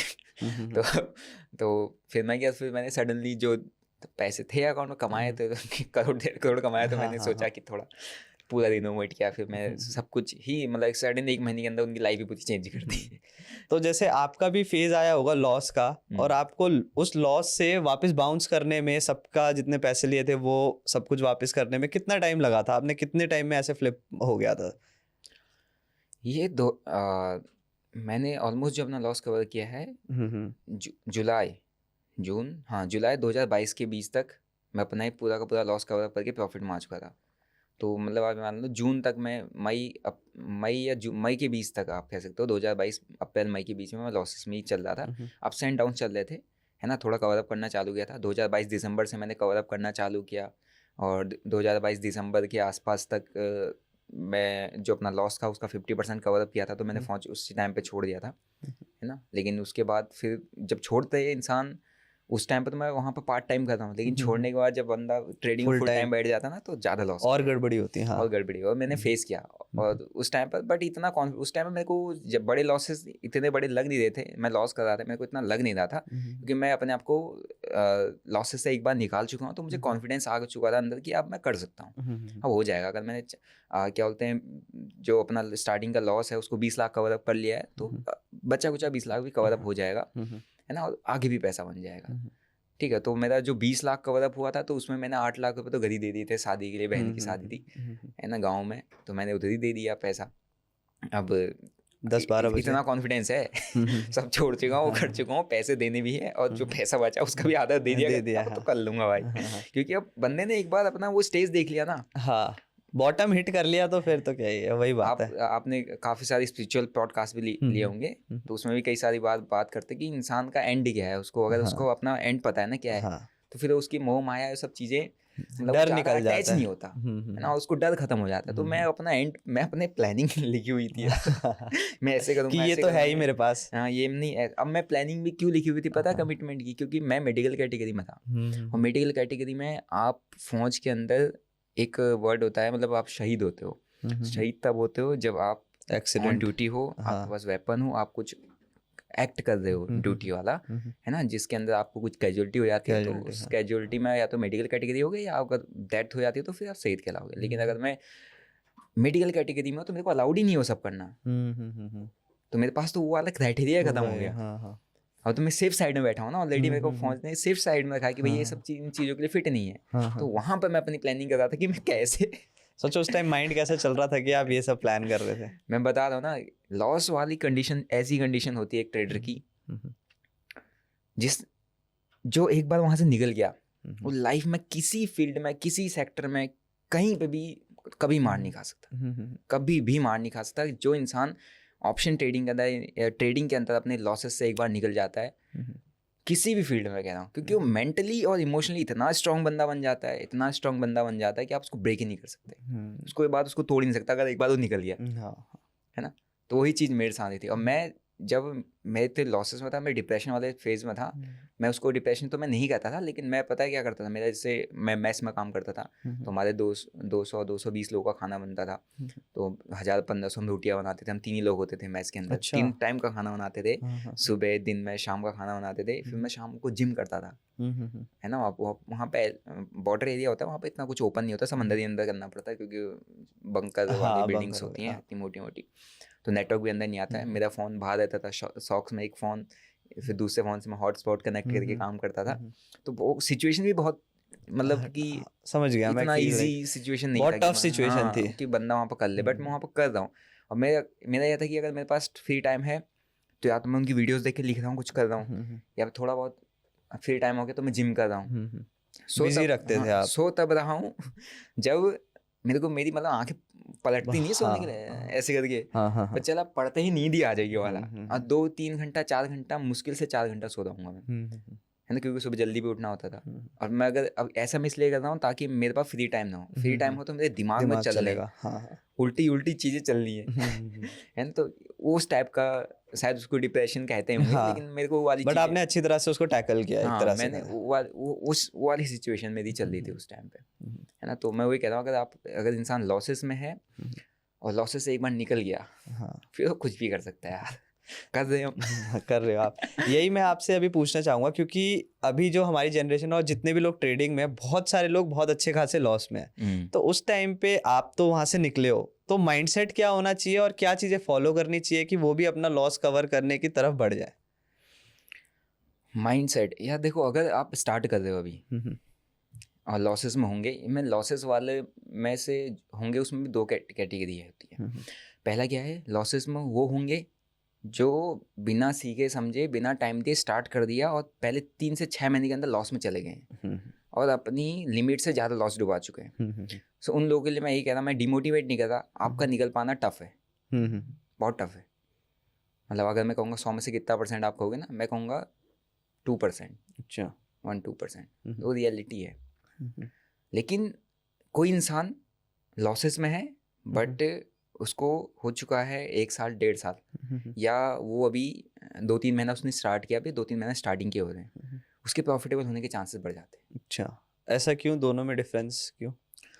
देखो, जिसने स्टार्ट किया है अभी उसको 2-3 महीने हो रहे हैं, तो अगर वो पैसा ज़्यादा लगाने के बजाय मार्केट को टाइम ज़्यादा दे दे, पैसा नहीं देना है ज़्यादा, सीखे, टाइम ज़्यादा देना है, मार्केट को ऑब्जर्व करना है, मार्केट का जो डेली मार्केट में जो डेली मूवमेंट्स होते हैं उनको कंज्यूम करना है, उन मूवमेंट्स को ऑब्जर्व करके देखना कि ये हो क्या रहा है। क्योंकि आप प्रीवियस डाटा देख के कुछ भी सीख सकते हो, लेकिन लाइव मार्केट में चल क्या रहा है वो आप आंखों से जब देखोगे कि ये ऐसा क्यों हुआ, कैसे हुआ, उसको फिर नोट डाउन करोगे या उसको ऑब्जर्व करोगे, तभी आपका एक्सपीरियंस बढ़ेगा, है ना। और स्टार्टिंग आपकी है तो आप अभी एक्सपीरियंस बहुत अच्छा गेन कर सकते हो, आपको पैसा गेन करने के चक्कर में नहीं जाना है। वो अगर आपने ये कर दिया, आप और ऐसे कर करके आप 1-1.5 साल सर्वाइव करके आपके प्रॉफिटेबिलिटी के चांसेस बढ़ जाते हैं। दूसरा, जो 1-1.5 साल जिसको हो चुका है और लॉसेस में है, बट लॉसेस उसके लिमिट में है, तो वो ऑटो अभी मतलब वो ये मान लो कि वो जर्नी में ही है, अभी प्रॉफिटेबल होने की जर्नी में है, क्योंकि उसको अपने लॉसेस को कंट्रोल करना आ रहा है और अभी भी स्टिल वो टिका हुआ मार्केट, मतलब टिक गया, 1 साल से ऊपर बंदा टिक गया, तो आपने 70% जंग से जीत ऊपर ली। आ चुके हो। अब आप 30% के लोगों में हो जो ब्रेक इवन स्ट्रगलिंग ऊपर नीचे में चल रहे हैं, आप 30% में आ चुके हो, आप कर जाओगे। लेकिन जिसने स्टार्टिंग में गैम्बल करके अपना ऑलमोस्ट पैसा उड़ा दिया है, पहले से 3 महीने से 6 महीने के बीच में, आपको मैं 100% स्ट्रेटजी दे दूँ, जो कि होती नहीं है ना, मैं आपको अपने साथ बैठा के काम करवा दूँ, या मैं आपको कोई 100% शॉर्ट स्ट्रेटजी दे दूँ, होती तो नहीं है, लेकिन कुछ भी मतलब ऐसा कुछ दे दूँ कि हाँ, कि कुछ ऐसा भी हो दे जाए, दो। इसको यूज़ कर लें, वो फिर भी नहीं हो पाएगा, क्योंकि उसमें भी टाइम लगता है। उतना टाइम तो देना ही और पड़ेगा। जब लॉस हुआ है तो फिर बैक ऑफ द माइंड आपके हमेशा लॉस चलता है, यार इतना लॉस हुआ, इसको कवर अप करना है। मैं कुछ जितना भी प्रॉफिट हो वो प्रॉफिट नहीं लगेगा। जहाँ से आपको उम्मीद लग रही है आप वहाँ घुस जाओगे और उस उम्मीद के भरोसे पे पैसा लगा दोगे, और वो आपको उसी सर्कल में रखेगा, वो 70% के सर्कल में रखेगा, बस ये तो उनका निकल पाना टफ है। पर जो स्टार्टिंग स्टेज में जो काम कर रहे हैं, they can be profitable, they can become a trader, है ना। हम कर रहे हैं, अपन निकले हैं, अपन ने किया, तो भाई तुम क्यों नहीं कर सकते यार। सही बात। मेरे से बेटर जगह पे हो, मेरे से बेटर सिचुएशन पे हो, AC वाला कमरा होगा आपका, आपके पास आईफोन होगा या एंड्रॉयड होगा, लैपटॉप होगा, नेटवर्क टैब अच्छे आते होगा, होंगे, नेटवर्क अच्छे आते होंगे, है ना, फ्री होंगे, आपको कोई प्रेशर नहीं होगा, आपको 200 लोगों के लिए खाना नहीं बनाना, 3 टाइम की, है ना, 3 टाइम के लिए रोटियां नहीं बनानी, सब्जी नहीं बनानी, आपको पूरा लंगर साफ नहीं करना, है ना, आपको शौक से फ़ोन नहीं टांगना, कुछ नहीं करना भाई। आपने 40-50 लाख का लॉस आपने नहीं देना है, तो पैसे नहीं होंगे, आपने किसी से कर्जा नहीं उठाना, कुछ नहीं, आप बेटर जगह पर हो, बेटर सिचुएशन में, से हर एक चीज़ में आप बेटर हो। तो आप अगर इस प्रोसेस को सही से फॉलो करते हो, सो trading is one of the skill which can give you the best life, हद से ज़्यादा, तुम सोचोगे नहीं। हाँ, ये आपसे ये भी मेरे को पूछना है। तो बट आप इससे पहले 2-3 चीज़ें ऐसे कुछ बता दो कि जो लॉस कर रहे हैं वो थोड़ा ये 2-3 चीज़ें को फॉलो करें और अपने दिमाग में हमेशा रखें। देखो, लॉस कर रहे हैं, फॉलो करने को तो कई सारी चीज़ें हैं, लेकिन लॉस अगर कर रहे हैं तो पहला रुकना सीखो, स्टॉपेज होना चाहिए। गाड़ी पे ब्रेक इसलिए दिया जाता है कि भैया तुम ठोक के अपने आपको इंजर्ड ना कर दो, तो ब्रेक दबाना सीखो पहले, कि कब ब्रेक दबाना है, कब क्या बोलते हैं हैंड ब्रेक भी खींचना है, इतना आना चाहिए। ब्रेक तो आप बीच बीच में दबाओगे, स्टॉप लॉस का काम करेगा, लेकिन हैंड ब्रेक आप तब लगाओगे जब आपकी गाड़ी खत्म हो जाती है, जब आपका अकाउंट ब्लो हो जाता है। तो अकाउंट ब्लो करते वक्त आपको हैंड ब्रेक खींचना आना चाहिए कि यस यार, अकाउंट मैंने ब्लो तो कर दिया, लेकिन इस अकाउंट ब्लो करने के पीछे पहले मेरा टाइम कितना था। अगर उस अकाउंट ब्लो करने के पीछे 1 हफ्ता है, आप गैमलिंग कर रहे हो, 1 महीना है गैमलिंग कर रहे हो, 3 महीना है, तो मैं कहूँगा कि हाँ, अगर तुम साल में 4 बार अकाउंट ब्लो करते हो तो तुम बहुत कुछ सीख जाओगे इससे। लेकिन अकाउंट ब्लो करने का मतलब ये नहीं है कि भैया तुमने अपना पूरा बैंक अकाउंट ब्लो कर दिया। अकाउंट ब्लो करने का मतलब ये है कि तुमने 1 लाख रुपये अकाउंट में डाले थे और तुमने उसको 3 महीना चलाया। और स्टार्टिंग में ट्रेडिंग चलाना होता है, कमाना नहीं होता है, सही बात है ना। तो अगर आप ये प्रोसेस फॉलो करते हो, जस्ट अपने एक अमाउंट जो आप स्टॉक मार्केट में इन्वेस्ट करने आए हो, मैं इसको ऐसे कहूँगा, इन्वेस्ट करने आए हो। फॉर एग्जांपल आपको एक कैपिटल डिसाइड करना पड़ेगा कि I am ready to give 1 lakh to the stock market, चलो देखते हैं, अटेम्प्ट करके देखते हैं, अटेम्प्ट करो, हर किसी को करना चाहिए, लेकिन इस प्रोसेस से कि चलो अटेम्प्ट करके देखते हैं, इस अटेम्प्ट के लिए मैं 1 लाख रुपये दे रहा हूँ, कि आप फीस भी तो देते हो, ISPCS बना अंधी फीस देते हो आप, होटलों में कोई भी एजुकेशन हो, मतलब कमरा लेके रहते हो, कुछ करते हो, कितना पैसा खर्च होता है, तो स्टॉक मार्केट में तो कुछ करना पड़ेगा ना, आते ही पहले दिन से तो नहीं कमा पाओगे ना। तो 1 लाख रुपये आपने डिसाइड किया कि चलो 1 लाख रुपये में I am ready to give to the market, और इससे सीखूंगा, जो टाइम अपना यहाँ पे दूंगा। अब उस 1 लाख को आप 4 पार्ट में डिवाइड कर दो, 25,000 25,000 25,000, और 25,000 रुपये अपने अकाउंट पर रखो। कोई सा मैं ये नहीं कहूँ, मैं ये भी कहता हूँ कि स्टॉक से करना चाहिए, स्विंग से करना चाहिए, लेकिन स्टॉक स्विंग से तक जल्दी ग्रो नहीं हो पाएगा, बड़े कैपिटल के लिए बहुत अच्छा होता है। ऑप्शन से ही करो, कोई दिक्कत नहीं है, लेकिन उस 25,000 को कोशिश ये करना कि भाई 3 महीना में एटलीस्ट टिका पाऊँ। मेरी तरफ से तुम मत कमाओ, हर एक महीने तुम 8,000 7,000 लॉस ही करते जाओ, कोई दिक्कत नहीं, लेकिन 3 महीने के बाद वो अकाउंट ब्लो होना चाहिए, 3 महीने के बाद आपका जीरो होना चाहिए, 3 महीने तक 1 रुपये नहीं डालना। 3 महीना 3 महीना 3 महीना 3 महीना, आपके 12 महीने क्लोज हो गए। हाँ, बस तब तक सीख जाओगे आप, तब तक आप बहुत कुछ सीख जाओगे, बहुत कुछ। आप मार्केट में क्या नहीं सीख सकते आप, अगर आपने अपने आप को टिकाना सीख लिया, अपने पैसे को टिकाना आपने सीख लिया, मैंने आपको एक टारगेट दे दिया ना, ये 4 पार्ट में डिवाइड कर लो, साल तो चाहिए, साल तो चाहिए आपको, अपना ज़्यादा पैसा भी नहीं डुबाना, आप अटेम्प्ट कर रहे हो, आप अपना 1 साल दे दो स्टॉक मार्केट में, नहीं हुआ तो ठीक है, नहीं हुआ तो दूसरे स्ट्रीम पकड़ लो ना, दूसरे सेगमेंट पकड़। हर कोई ट्रेडर नहीं बन सकता, हर कोई इन्वेस्टर नहीं बन सकता, हर कोई राकेश झुंझुनवाला नहीं बन सकता ना, वो तो एक ही है। लेकिन हाँ, उनके अगर स्टेप को आप फॉलो करेंगे तो हाँ, कुछ हद तक मतलब उनकी जर्नी को आप जी सकते हो। अगर उन्होंने 44-45 हज़ार करोड़ बनाया तो आप 44-45 लाख बना सकते हो। जितना ज़्यादा टाइम दोगे, जितना ज़्यादा वहाँ गेम में रहोगे, उतना ज़्यादा सीखोगे। गेम में रहना इम्पोर्टेंट है। प्रॉब्लम ये है कि स्टार्टिंग में अकाउंट ब्लो हो जाते हैं, और अकाउंट ब्लो का मतलब बैंक अकाउंट ब्लो हो जाता है। मैं यहाँ पे डीमैट अकाउंट ब्लो की बात कर रहा हूँ, और ये प्रोसेस जिसने फॉलो कर लिया, इससे 2 चीज़ें होंगी। और ये ट्रेडिंग की बात कर रहा है, FNO ट्रेडिंग या जो भी करता है, FNO का क्रेज जाता है, कम कैपिटल से हो जाता है, तो FNO ट्रेडिंग, चाहे क्रिप्टो ट्रेडिंग, क्रिप्टो का काफ़ी ज़्यादा क्रेज अभी चल रहा है ना, काफ़ी बढ़िया भी उसमें पैसा बनता है, लेकिन बहुत रिस्की भी है। तो FNO ट्रेडिंग हो गया, क्रिप्टो डेरिवेटिव ट्रेडिंग हो गया, क्रिप्टो फ्यूचर ट्रेडिंग हो गया, किसी को भी करना है, आपको एक टाइम फ्रेम डिसाइड करना है, एक कैपिटल डिसाइड करना है, उस टाइम फ्रेम को 4 पार्ट में डिवाइड करो, उस कैपिटल को 4 पार्ट में डिवाइड करो, और पूरा टाइम फ्रेम एंजॉय करना, पूरा का पूरा टाइम फ्रेम 1 साल, तो 1 साल पूरा टिकना है। कैपिटल सब कुछ डिसाइड कर लिया, कैपिटल 1 हफ्ते में उड़ा दिया, फिर फायदा क्या? फिर तो आपका अकाउंट, आप तो जुआ खेल लो, आप मार्केट सीखने नहीं आए हो। अब आपको अपने आप को जज करने में आना चाहिए कि मैंने क्या किया। अब आप खुद, जितने भी व्यूअर्स होंगे, जितने भी ऑप्शन ट्रेडिंग कर रहे होंगे, वो खुद जज कर लेंगे कि भाई वो क्या कर रहे हैं। हाँ, सही बात। और सिंपल सा उन्हें पता हो कि मैं गैमलिंग करता हूँ, है ना। और अगर आप आ रहे हो कुछ दिन में ही अपना पैसा उड़ा दे रहे हो, कोई भी स्ट्रेटजी करो, कुछ भी करो, तुम स्टार्टिंग में तुम्हारे लिए कोई स्ट्रेटजी किसी काम की नहीं है, जब क्योंकि टिक ही नहीं पा रहे तुम मार्केट में। हाँ, कोई स्ट्रेटजी किसी काम का नहीं है, कोई सेटअप किसी काम का नहीं है, कोई इंडिकेटर किसी काम का नहीं है, कोई लेवल किसी काम का नहीं, कोई प्रोजेक्शन किसी काम का नहीं, क्योंकि तुमने सबसे पहली चीज़ जो होती है अपने आप को टिकाना, वो माइंडसेट ही नहीं लेके आए हो। इसी का तो गेम है, माइंडसेट। सारा गेम माइंडसेट ही क्या है। अगर कोई अमीर है उसका माइंडसेट है, अगर कोई गरीब है तो उसका भी माइंडसेट है कि जितने भी पैसे आ जाए तुम ऐसे प्रॉफिटेबल नहीं बन सकते। यस। आपने 45 लाख तक का लॉस किया, तो ऐसी कौन कौन सी गलतियां थी जिसकी वजह से आपको इतना ज़्यादा लॉस हो गया कि आपके माइंड में थॉट आने लगे कि अब तो सुसाइड भी करना पड़ सकता है? सबसे पहली गलती यही होती है कि लैक ऑफ एजुकेशन नहीं होता यार। मैं अभी पता है सोशल मीडिया पे, हाँ, एक फाइनेंस कैटेगरी के अंदर, ट्रेडिंग कैटेगरी के अंदर क्या चलता है, सबसे कॉमन वर्ड चलता है यार, ट्रेडिंग थोड़ा कोर्स बेच के कमाता है। हाँ, सुना होगा ना। हाँ। हर कोई यार, मेरे को एक चीज़ बताओ, वो कमा रहा है, ठीक है, किसी से भी कमाए, किसी को क्या कमा दो, तुमको अपने लिए क्या बेस्ट मिल रहा है, कहाँ से बेस्ट मिल रहा है, आप वो देखो। किसी के पास मत जाओ, किसी को आपको इंडिविजुअली को पकड़नी, जहाँ आपको बेस्ट एजुकेशन मिल रही है वहाँ से लो। लेकिन एजुकेशन लेना, आपके एजुकेशन से, आपके पेरेंट्स से कोई कमाए ना कमाए, आपने इतना ज़्यादा फीस पे किया है कॉलेजों में आपने इतना ज़्यादा फीस पे किया इंस्टीट्यूट्स में, है ना, लाख रुपए, आप बन गया SPCS? सही बात, नहीं बने ना। आप जस्ट एक इन्वेस्ट करते हो कि यार चलो यहाँ से मैं कुछ एजुकेशन ले लेता हूँ, कुछ मेरे को नॉलेज मिल जाएगा। स्टार्टिंग में जिसके पास नॉलेज नहीं है उसके लिए वो छोटे छोटे कोर्सेज अलग सेगमेंट के बहुत इंपॉर्टेंट होते हैं। लैक ऑफ एजुकेशन सबसे मेन रीज़न मैं कहूँगा लॉसेस का, सबसे मेन रीज़न।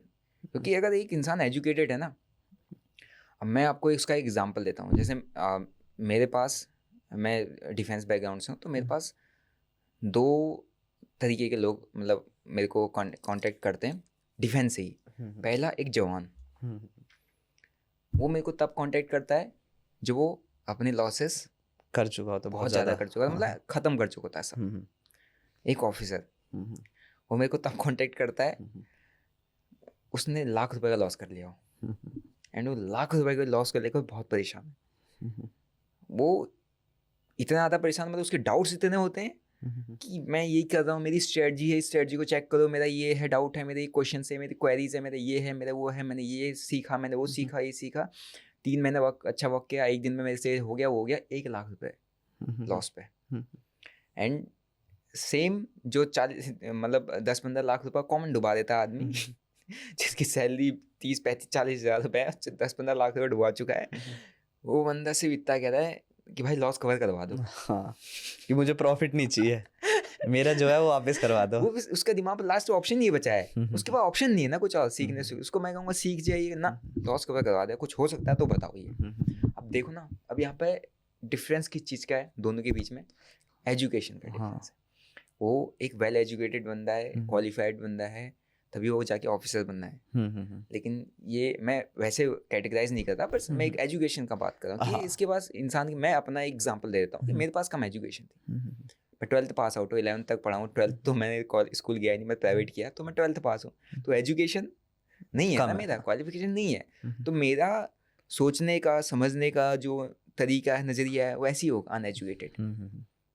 ठीक है, तो वही सेम चीज़ ट्रेडिंग में भी। फर्स्ट एंड इम्पॉर्टेंट पॉइंट्स जिससे सबसे ज़्यादा लॉसेस लोगों को होते हैं, जो गलती कभी भी ना करें, बिना सीखे समझे ट्रेडिंग में घुसना। कोई सा भी ट्रेड करो, तो इन्वेस्टिंग ही कर लो, स्विंग ट्रेड ही कर लो, ऑप्शन ट्रेड ही कर लो, क्रिप्टो ट्रेड ही कर लो, फॉरेक्स का इतना बड़ा इंडियन मार्केट है, फॉरेक्स से कुछ भी कर लो। विदाउट नॉलेज, विदाउट एजुकेशन आप ट्रेड करने जा रहे हो, हाथ डाल रहे हो, पैसा डाल रहे हो, तुमने 101% लॉस करना है। सही बात है, पहली चीज़ होगी। दूसरा आता है कि आपके पास कोई स्ट्रेटजी नहीं होती है। अब स्ट्रेटजी कैसे आएगी? जब आप एजुकेशन आपके पास होगी, तब आपको पता हो कि स्ट्रेटजी क्या होती है। No one knows value of strategy. Sir मेरे से ओवर ट्रेडिंग होता है, सर मेरे से इमोशंस कंट्रोल नहीं होते, मुझे नहीं पता कब ट्रेड लेना है, मुझे नहीं पता कहाँ ट्रेड लेना है, ये सारे क्वेश्चंस, मुझे नहीं पता कहाँ स्टॉप लॉस लगाना है, मेरे को नहीं पता कितना रिस्क टू रिवॉर्ड रेशियो रखना है, मेरे को नहीं पता कहाँ पर मेरे को टारगेट सेट करना है। इन सारे क्वेश्चंस के डाउट आपको एक स्ट्रेटजी देती है। सही बात है। स्ट्रेटजी आपको बताती है हाँ ये सेटअप बन चुका है, एंटर करने की जगह है। प्रॉफिट होगा लॉस हो बात की, एंटर करने की जगह है, तो पूरे दिन भर आपने पेशेंसली वेट करना है कि जब तक मेरा सेटअप नहीं बनेगा तब तक घुसूंगा नहीं। इससे क्या होता है, आपकी रैंडम ट्रेडिंग नहीं हो रही, आपकी ओवर ट्रेडिंग नहीं हो रही, आपकी गलती करने के चांसेस कम हो गए, क्योंकि आप वेट करो, आपके अंदर पेशेंस बिल्डअप होना चालू हो गया, जस्ट बिकॉज ऑफ स्ट्रेटजी, जिसका एक पहला स्टेप है कि जब तक बने ना तब तक घुसो मत। बन गया सेटअप, दिख रहा है, मतलब सेटअप मतलब जो बार बार रिपीट होता है, वही सेम चीज़ आपने को दोबारा दिखी, उसी को स्ट्रेटजी कहते हैं, क्योंकि आपने बैक टेस्ट डाटा देखा उसका, ये जब रिपीट होता है तो ऐसा रिएक्ट करता है, 10 में से 7 बार फेवर में जाता है, 3 बार नहीं जाता है, तो ये स्ट्रेटजी है। अब वो कोई सी भी हो सकती है, किसी की भी हो सकती है।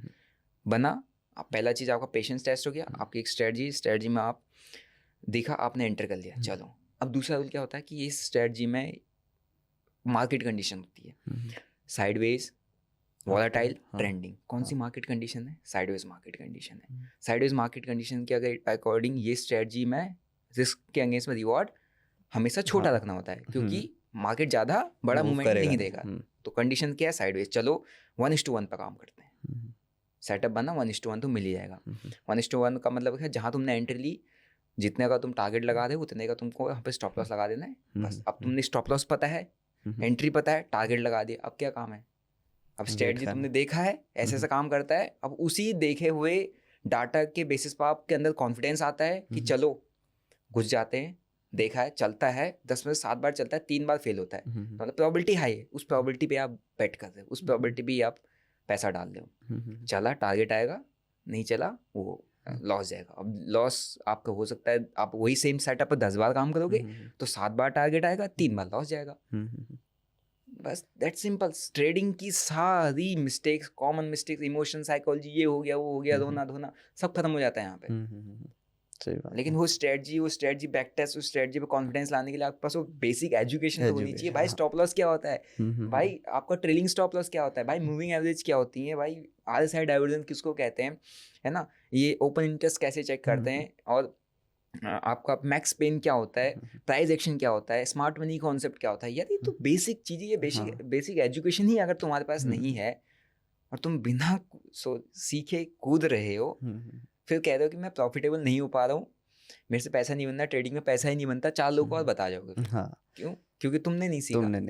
सही ना, बात। तो सबसे पहला एजुकेशन, दूसरा स्ट्रेटजी, तीसरा रिस्क एपेटाइट, कि भाई मेरी क्षमता कितनी है खोने की, और risk appetite, risk taking capability, आपकी कैपेसिटी कितनी है, आप कितना झेल सकते हो भाई, वो आपको पता होना चाहिए।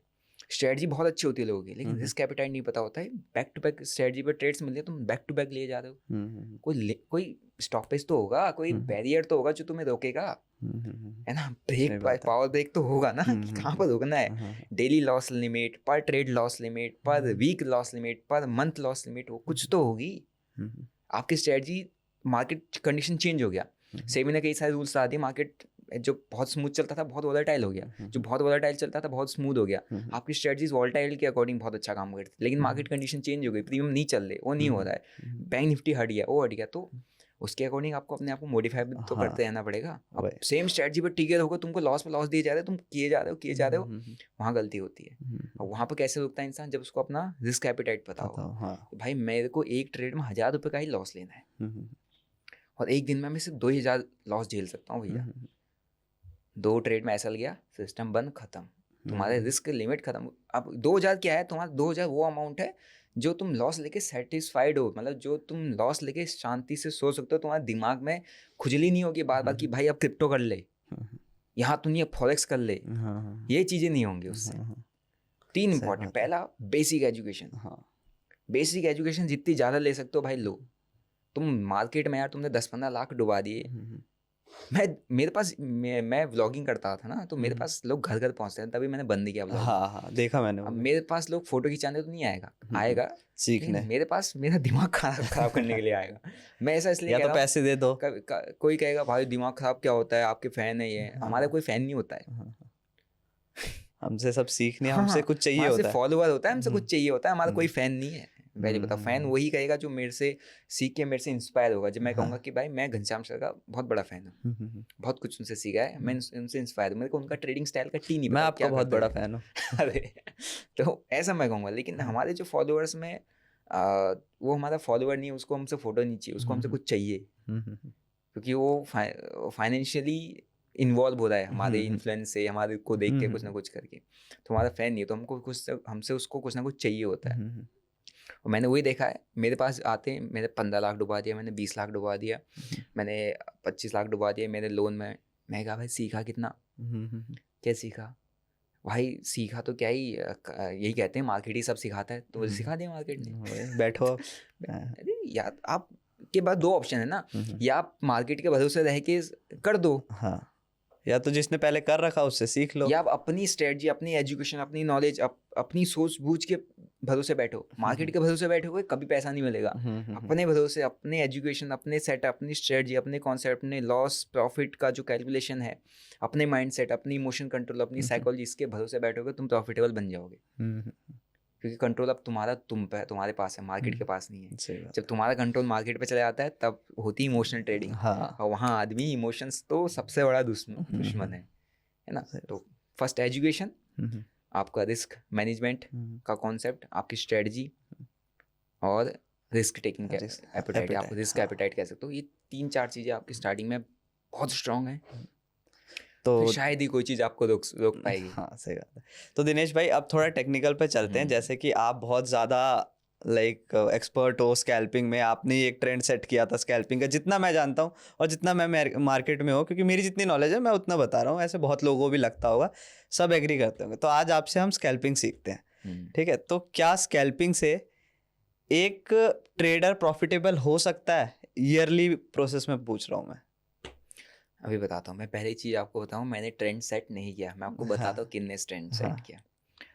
पहली चीज़ मैडम, घनश्याम, मतलब वन ऑफ द ओजी, नहीं नहीं, हाँ लाइक मैं उसमें बताता से। हूँ ना, मैं हाँ मेरे को थोड़ा सा वो और ओजीज को बताने दो ना। हाँ हाँ एक है घनश्याम सर, एक हाँ आपने विजय ठाकरे, एक इंसान है, मतलब इंसान है, उनका चैनल है हाँ हाँ विजय ठाकरे, हम्म, और एक विजय ठक्कर है, विजय ठक्कर अलग है, हाँ, ठाकरे अलग है। एक विजय ठाकरे अलग है। हाँ, जाके सर्च करो उनको, उनका पुरानी वीडियोस देखो हम्म, भाई, वो स्कैल्पिंग करते थे ना। हम्म, ये आजकल जितने नए नए जो सोशल मीडिया क्रिएटर्स है, they are not traders, they are just creators and educating, वो अलग साइड करो। हाँ विजय ठाकरे की आप वीडियोस जाके देखो, वो कई सारे पॉडकास्ट में भी आए, उन्होंने 10-10 लाख को 1.5 करोड़ में कन्वर्ट किया है, वो भी अच्छा। बहुत डिप्रेशन वाली सिचुएशन में गए थे।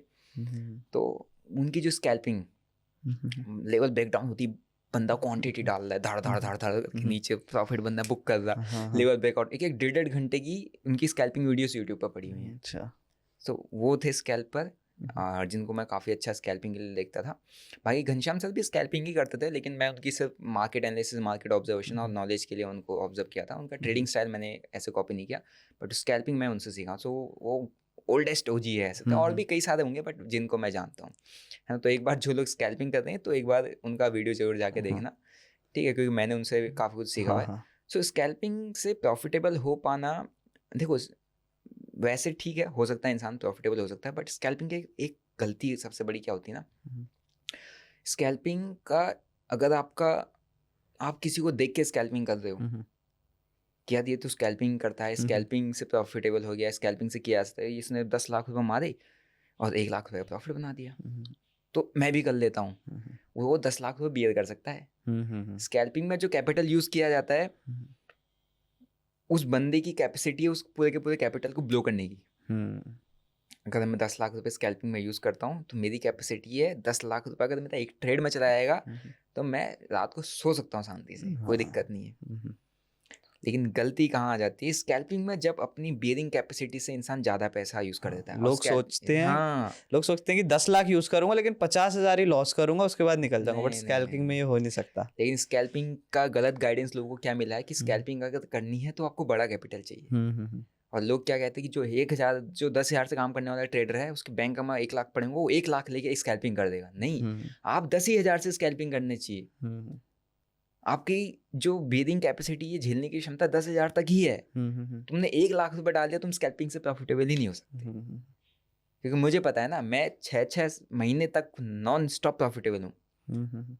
3-3 महीने की मेरी विनिंग स्ट्रीक है, और 3-6 महीने में जो पैसा कमाया स्कैल्पिंग में, एक दिन की एक गलती ने 6 महीने का आधा प्रॉफिट एक दिन की एक गलती ने ले लिया। सही बात है। बट वो मेरे को हर्ट नहीं किया। मैं सेम जो मैंने एक दिन के अंदर 25 लाख 30 लाख 40 लाख रुपए का लॉस मैंने अगर एक दिन के अंदर लिया है, और मैंने पिछले 6 महीने में 1 करोड़ 1.5 करोड़ सिर्फ जैसे स्कैल्पिंग करके बनाया हुआ है, और वो स्कैल्पिंग में मैं 5-10 लाख रुपए कैपिटल यूज़ कर रहा था, 5-10 लाख का कैपिटल यूज़ कर रहा था। लेकिन मैंने एक दिन गलती ये कर दी कि भैया मैंने स्कैल्पिंग में 1 करोड़ का कैपिटल डाल दिया, और गलती ये होगी कि जब लॉस में गया तो मैंने उसको काटा नहीं, है ना, क्योंकि वो पहले दिन फ्रेश था, सब कुछ नया था, डिसीजन लेने में टाइम लग गया, सब कुछ काफ़ी तेजी से नीचे 40 लाख की ट्रेड में चले गए। लेकिन मेरे को 40 लाख झेलना आता है, क्योंकि मेरे पास सारा पैसा प्रॉफिट का ही पड़ा है। तो मैंने सेम जो मैंने वापस से मैंने देखा कि यार चलो गलती होगी, गलती का रिजल्ट मिल गया, सेम मैं क्या करता है इंसान वहाँ पे कि स्कैल्पिंग ही तो करनी है। अभी पड़े हैं अकाउंट में 1 करोड़, 60 लाख पड़े हैं, 1 करोड़ में से 40 लाख चले गए, तो 60 लाख डाल के कवर कर लेता हूँ। ये वो स्कैल्पिंग में सबसे गंदा कीड़ा होता है, आपको खत्म कर देगा, बचा कुचा पैसा भी ले आएगा, सारा लेके चले जाएगा।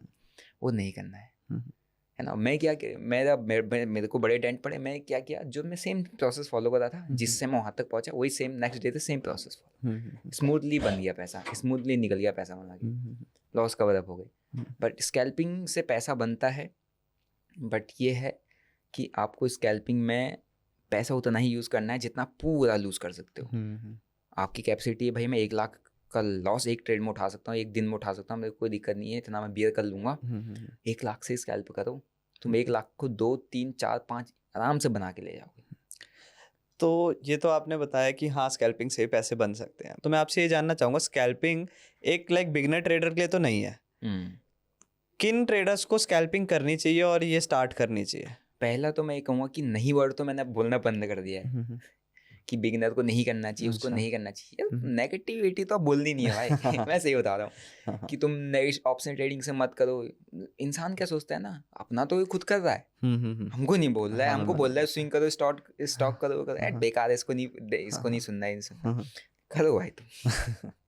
कोई दिक्कत नहीं भाई। मैं ना नेगेटिव अब मेरे को बोलना है ना किसी को मना करना मैं है, रोकता ही नहीं किसी को। अब रोकना ही नहीं है। मैंने काफ़ी चीज़ें बोली, सब कुछ मैं रोकता था, लेकिन मेरे को ऐसा लगता है, सोचता हूँ कभी यार कर सकता है बंदा, लेकिन हाँ प्रॉपर करना चाहता है, उसका मन है, मन तो किसी का तो मार नहीं सकता, पैसा उसका है। बिगिनर भी कर सकता है स्कैल्पिंग, लेकिन प्रॉब्लम ये है कि बिगिनर को स्कैल्पिंग की लॉसेस मैनेज करने नहीं आएंगे, स्कैल्पिंग को झेलना नहीं आएगा, है ना। तो अगर आपको मन है करो, लेकिन आप झेल नहीं पाओगे। आपका जो पैसा आपका 3 महीना, मैंने आपको जो स्टार्टिंग प्रोसेस बताई थी, जो 3 महीना पैसा टिकना है वो स्कैल्पिंग में 3 दिन नहीं टिकेगा, बस इतना है ना। और जो आपकी जो 1 साल की प्रोसेस है वो 1 महीने की प्रोसेस नहीं बचेगी, इतना है। तो बिगिनर करना चाहते करो, नहीं करना चाहते आपको पता ही है, अब आपको रिजल्ट में समझ आ गया होगा। लेकिन अगर स्कैल्पिंग करना तो एटलीस्ट 6 महीना जिसको स्टॉक मार्केट में ऑप्शंस के अंदर काम करते हो गया है और उस स्कैल्पिंग को ट्राई करना चाह रहे हैं। लेकिन अब मैं बता देता हूँ, एक इंटरमीडिएट लेवल होता है, वो स्कैल्पिंग कर सकता है। प्रो लेवल को तो खुद बताने की जरूरत नहीं, प्रो लेवल तो स्कैल्पिंग उनको करनी है, नहीं करनी है। प्रो लेवल वाला बंदा तो सुनेगा भी नहीं। वो अपना कर रहा है भाई, उसको कोई दिक्कत नहीं है। लेकिन हाँ, अगर आपको 6 महीना हो चुका है, प्रॉफिटेबिलिटी नहीं आ रही, तो आप स्कैल्पिंग ट्राई कर सकते हो। साल भर हो चुका है, प्रॉफिटेबिलिटी नहीं आ रही, स्कैल्पिंग ट्राई कर सकते हो। लेकिन ये है कि आपका लॉस हद से ज़्यादा नहीं होना चाहिए। हद से ज़्यादा आप लॉसेस लेके बैठ चुके हो, बहुत ज़्यादा लॉसेस हो चुके हो, आप सोच रहे हो कि मैं स्कैल्पिंग से कवर अप करूँगा, जितना लॉस लिया है उसका 2 गुना लॉस हो जाएगा और बहुत शॉर्ट टर्म में हो जाएगा, बर्बादी का स्टेप हो सकता है आपके लिए स्कैल्पिंग। लेकिन अगर आपका लॉस लिमिटेड ही है, ठीक है, चीज़ें चल नहीं रही, सेटअप वर्क नहीं कर रही, लॉन्ग पोजिशन ट्रेड ले नहीं पा रहे, होल्ड करने की दिक्कत है, होल्ड नहीं हो पा रहा, प्रॉफिट आता है, दिखता है ट्रेड में प्रॉफिट है, लेकिन प्रॉफिट अच्छा भी कैरी कर लेते हो, लेकिन एट द एंड लॉसेस में क्लोज कर रहे हो, प्रॉब्लम दिख रही है आपको, तो यहाँ पर आप स्कैल्पिंग ट्राई कर सकते हो कि यार हाँ, मेरे को ट्रेड में अच्छे ट्रेड लेता हूँ, लेकिन मैं ज़्यादा होल्ड नहीं कर पाता। ट्रेड्स एंट्रीज अच्छी होती हैं, अच्छी जगह पर घुसता हूँ, अच्छे स्टॉप लॉस जोन बनते हैं, है ना, अच्छी कैंडल फाइंड आउट करता हूँ और अच्छे टाइम फ्रेम में ट्रेड करता हूँ और वॉल्यूम वाले जोन में ट्रेड करता हूँ। बट होल्ड की वजह से मैं लॉसेस बुक करने पड़ते हैं। वो उस इंसान को स्कैल्पिंग स्पेसिफिकली उसी को ट्राई करनी चाहिए, उसके लिए बेस्ट है। जिसके अंदर थोड़ा सा पेशेंस लेवल कम है वो करे, बहुत अच्छा है। और रिस्क एपिटाइट भी थोड़ा ज़्यादा हो जिसका। नहीं, स्कैल्पिंग में रिस्क बहुत कम होता है, स्कैल्पिंग में एसेट बहुत छोटा होता है। हाँ, बट कई बार क्या होता है कि बड़ी क्वांटिटी ले ली और मार्केट फ्लक्चुएट कर जाता है काफ़ी ज़्यादा। हाँ, ये तो आपको, मैं इसलिए मैंने आपको बोला ना स्टार्टिंग में कि स्कैल्पिंग में कैपिटल कितना रखना है, जितना पूरा लूज कर सको। हाँ। क्योंकि स्कैल्पिंग का मतलब ये है, आप क्वांटिटी डाल रहे हो, क्विक एंट्री क्विक एग्जिट। आप एक कैंडल, आप ये इमेजिन करो ना कि भाई तुमने एंट्री करी, कोई 10 रुपये का प्रीमियम आपको बहुत अच्छा लगा, अब आपके दिमाग में तो यही पता है कि मैं 10 का 12 जाएगा, मैं एग्जिट कर दूंगा, 11 जाएगा एग्जिट करूंगा, 13 चला जाएगा एग्जिट कर दूंगा। लेकिन अगले 1 मिनट की एक ऐसी कैंडल आई कि 10 का 0 मार गई। हाँ, तो इसीलिए आप क्योंकि आप क्विक एंट्री एग्जिट, आपका स्टॉप लॉस टारगेट तो लगता ही नहीं सिस्टम पे। स्कैल्पिंग आपने क्वांटिटी डाली 10,000 20,000 क्वांटिटी, 50,000 क्वांटिटी, 10 रुपये वो उठाया, 11 रुपये वो निकाल के आ गए, लेकिन वही एक कैंडल गिर गया। तो हमेशा स्कैल्पिंग में वो वाला पॉइंट हमेशा याद रखना कि अगर अगला मैंने ट्रेड लेती है, अगली चीज़ ऐसी गिरी, ऐसा हो गया, जिसको कहते हैं वर्स्ट से वर्स्ट कंडीशन ये होगी, तो मेरा कितना लॉस होगा वो आपको पता है। आप बहुत अच्छी स्कैल्पिंग कर जाओगे, बस वो पता होना चाहिए कि यार 72 से 72 कंडीशन में अगर एकदम से 0 हो जाता है तो मेरा 5 ही लाख जाएगा, 10 ही लाख जाएगा, 5,000 जाएगा, 10,000 जाएगा। भाई अंधाधुंध स्कैल्पिंग करो, कोई दिक्कत नहीं है। बस हाँ, अंधाधुंध इतनी मत करना कि आपको सारा पैसा ब्रोकरेज टैक्सेस चार्जेस में देना पड़ जाए। मैंने दिया है, मैंने कुछ 2-3 महीने का एक टाइम पीरियड का मैंने पीएनएल शेयर किया था, जिसमें मेरा 55 लाख का प्रॉफिट था 60 लाख लॉस वो था, टैक्सेस था। हाँ, 63 ऐसा कुछ करके मेरा चार्जेस पड़े थे। फिर मैं सोचे यार प्रॉफिट तो मेरा 55 लाख का होगा। लास्ट में जब ओवरऑल पीएनएल चेक किया तो 6-7 लाख का लॉस। वो इसीलिए क्योंकि बड़ी क्वांटिटी से मैं स्कैल्पिंग कर रहा था, है ना। मैं प्रॉफिट्स में भी गया, अच्छे लॉसेस में गया, फिर कवर अप करके उसको उसमें भी लाया, लेकिन चार्जेस हो गए इतने ज़्यादा हो गए कि वो, तो ये सेटबैक थोड़ा सा स्कैल्पिंग का है। बट आई होप समझ में आ गया हो कि स्कैल्पिंग हाँ, किसे हाँ। करनी चाहिए। डेफिनेटली। तो स्कैल्पिंग करने का बेस्ट टाइम क्या होता है? फर्स्ट हाफ बढ़िया रहता है या सेकंड हाफ बढ़िया रहता है? First half. फर्स्ट हाफ बहुत है, सेकंड हाफ ना स्लो एंड स्मूथ मार्केट हो जाता है, मतलब कि हाँ, हाँ। फर्स्ट हाफ में जो वॉलेटिलिटी वॉल्यूम थोड़ा ज़्यादा होता है। मार्केट के लिए पागल होते हैं ना, जो एकदम जिसको गैम्बल करना होता है, हाँ, भाई हाँ। ऊपर जाएगा नीचे आएगा आज तो बेट करूंगा वाला, वो बहुत आते हैं। उनको वो ट्रैप, बहुत मार्केट में बहुत अच्छे ट्रैप बनते हैं, तो ऊपर नीचे की स्पाइक वॉल्यूम्स बहुत अच्छे आते हैं, प्रीमियम बहुत अच्छे जंप करते हैं। सेकंड हाफ उनके लिए है जो पोजिशनल ट्रेड बनाते हैं, डायरेक्शनल ट्रेड बनाते हैं, जो सेकंड हाफ में एक जेन्युइन ब्रेकआउट ढूंढते हैं, ब्रेकडाउन ढूंढते हैं, वो ले ट्रेड को लेके बैठना जानते हैं लंबा 1-1.5-2 घंटा या कैरी फॉरवर्ड करना चाहते हैं, उनके लिए सेकंड हाफ है। स्कैल्पर्स के लिए तो 9:15 से लेकर 11 बजे के बीच में ख़त्म कर दो अपना सिस्टम। बना गया, उसके बाद नहीं करना मार्केट में काम। तो इतने सारे सेगमेंट्स थे, काफ़ी सारे थे कि आप ट्रेडिंग में काफ़ी सारे सेगमेंट्स थे, आप फ्यूचर्स भी कर सकते हैं, बट आपने क्यों स्कैल्पिंग चूज़ की? मज़ा आता है स्कैल्पिंग में यार, मतलब वो ना एक होता है ना, इंसान को कुछ तो होना चाहिए। मैं ट्रेडर हूँ, मैं दिन भर मैं स्क्रीन पर बैठा हूँ, मेरे कुछ हार्ड वर्क करना नहीं है। फौज में इतना कुछ काम होता था, अब फिर वो जो शरीर को जिस चीज़ की आदत लगी इतना काम कुम करने की, वो मज़े की नहीं मिल रहा है। तो वो स्कैल्पिंग में, मतलब मैं स्टार्टिंग से ही स्कैल्पिंग किया हूँ, लेकिन मेरे को पहले पता नहीं था मैं स्कैल्पिंग कर रहा हूँ, है ना। मैं पहले लॉसेस को लंबा होल्ड करता था, प्रॉफिट छोटे छोटे निकाल देता था, लेकिन मैंने वहाँ से लॉसेस कट करना चालू कर दिया, प्रॉफिट छोटे छोटे ही लेता था। तो फिर उस स्कैल्पिंग में ही टर्न आउट उसको वर्ड लोगों ने दे दिया कि स्कैल्पिंग होता है, तो स्कैल्पिंग ही है, ठीक है। लेकिन अब स्कैल्पिंग में इसलिए कंटिन्यू करता हूँ क्योंकि उसमें मज़ा आता है, और कैपिटल अब लूज पूरा चला भी जाए कोई दिक्कत नहीं होती, तो उतना कैपिटल मैं डाल के काम करता हूँ जितना कैपिटल मैं लूज़ करना अफोर्ड कर सकता हूँ। पूरा का पूरा जीरो हो जाए फ़र्क नहीं पड़ता, तो उससे बहुत अच्छा पैसा बन जाता है।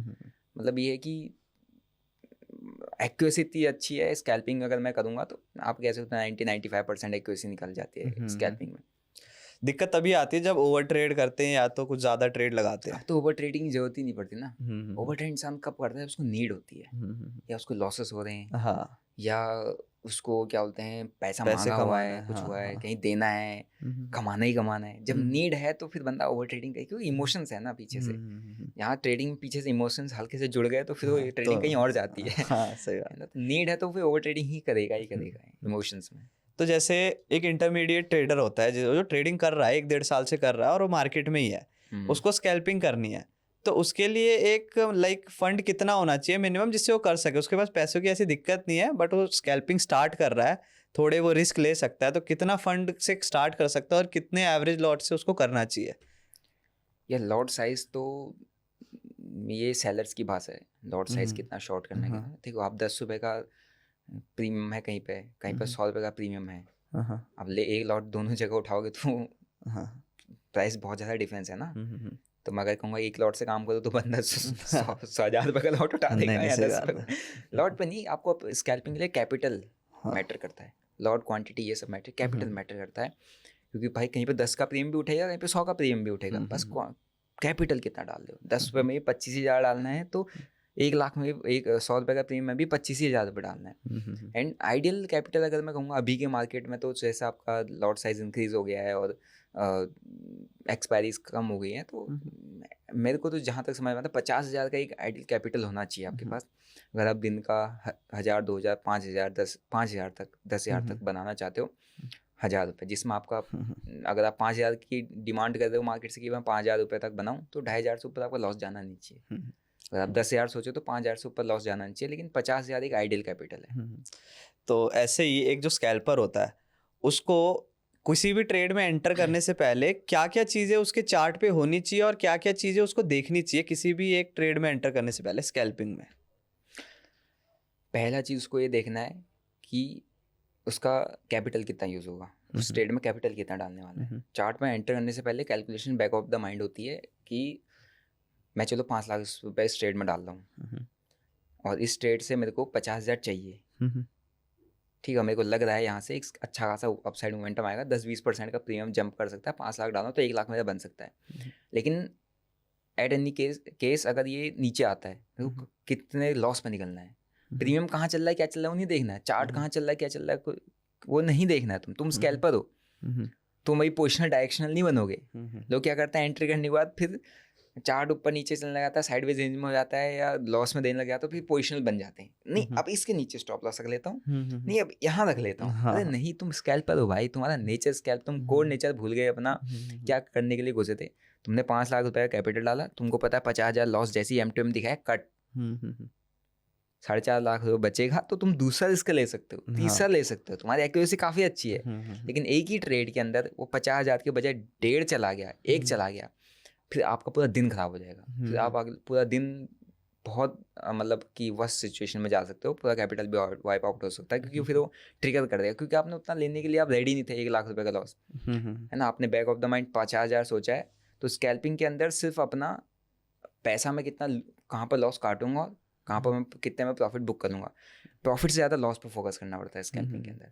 क्या चार्ट पे देखना, आप किसी भी इंडिकेटर पर काम कर लो, किसी भी कैंडल पर काम कर लो, किसी सपोर्ट रेजिस्टेंस पर काम कर लो, है ना, किसी भी कॉन्सेप्ट पर काम कर लो, कुछ मैटर नहीं करता, वो आपको जो समझ में आता है उस पर काम करो, क्योंकि स्कैल्पिंग क्विक मोमेंटम का गेम है। हाई क्वांटिटी छोटे से प्राइस मोमेंटम के अंदर आप बहुत छोटे टाइम फ्रेम के अंदर ट्रेड्स एंट्री एग्जिट करके निकल जाते हो, ठीक है। लेकिन अब इतने छोटे टाइम फ्रेम के लिए, इतनी क्विक एग्जीक्यूशन के लिए आप कोई स्पेसिफिक कैंडल चार्ट ये सब नहीं देखते ना, स्पेसिफिक स्ट्रेटजी का मैटर रोल ज़्यादा नहीं होता है। आप कैंडल पर भी काम कर सकते हो, किसी पे भी काम करो, जो चीज़ आपने देखनी होती है वो आपका पैसा देखना होता है। हाँ, कि कितना स्टॉप लॉस लेना है, वहीं पर फोकस रहना चाहिए हमेशा, क्योंकि आप बेसिकली चार्ट के भरोसे नहीं बैठे हो अभी आप ट्रेड करने। आपको पता है चार्ट ऊपर नीचे कहीं ना कहीं तो जाना ही है, जहाँ जा रहा है वहाँ घुस रहे हो, वहाँ पर आप स्कैल्प कर रहे हो, और ट्रेड में ज़्यादा लंबा बैठ ही नहीं रहे हो, तो कोई directional position stop loss target का कोई मतलब ही नहीं बनता।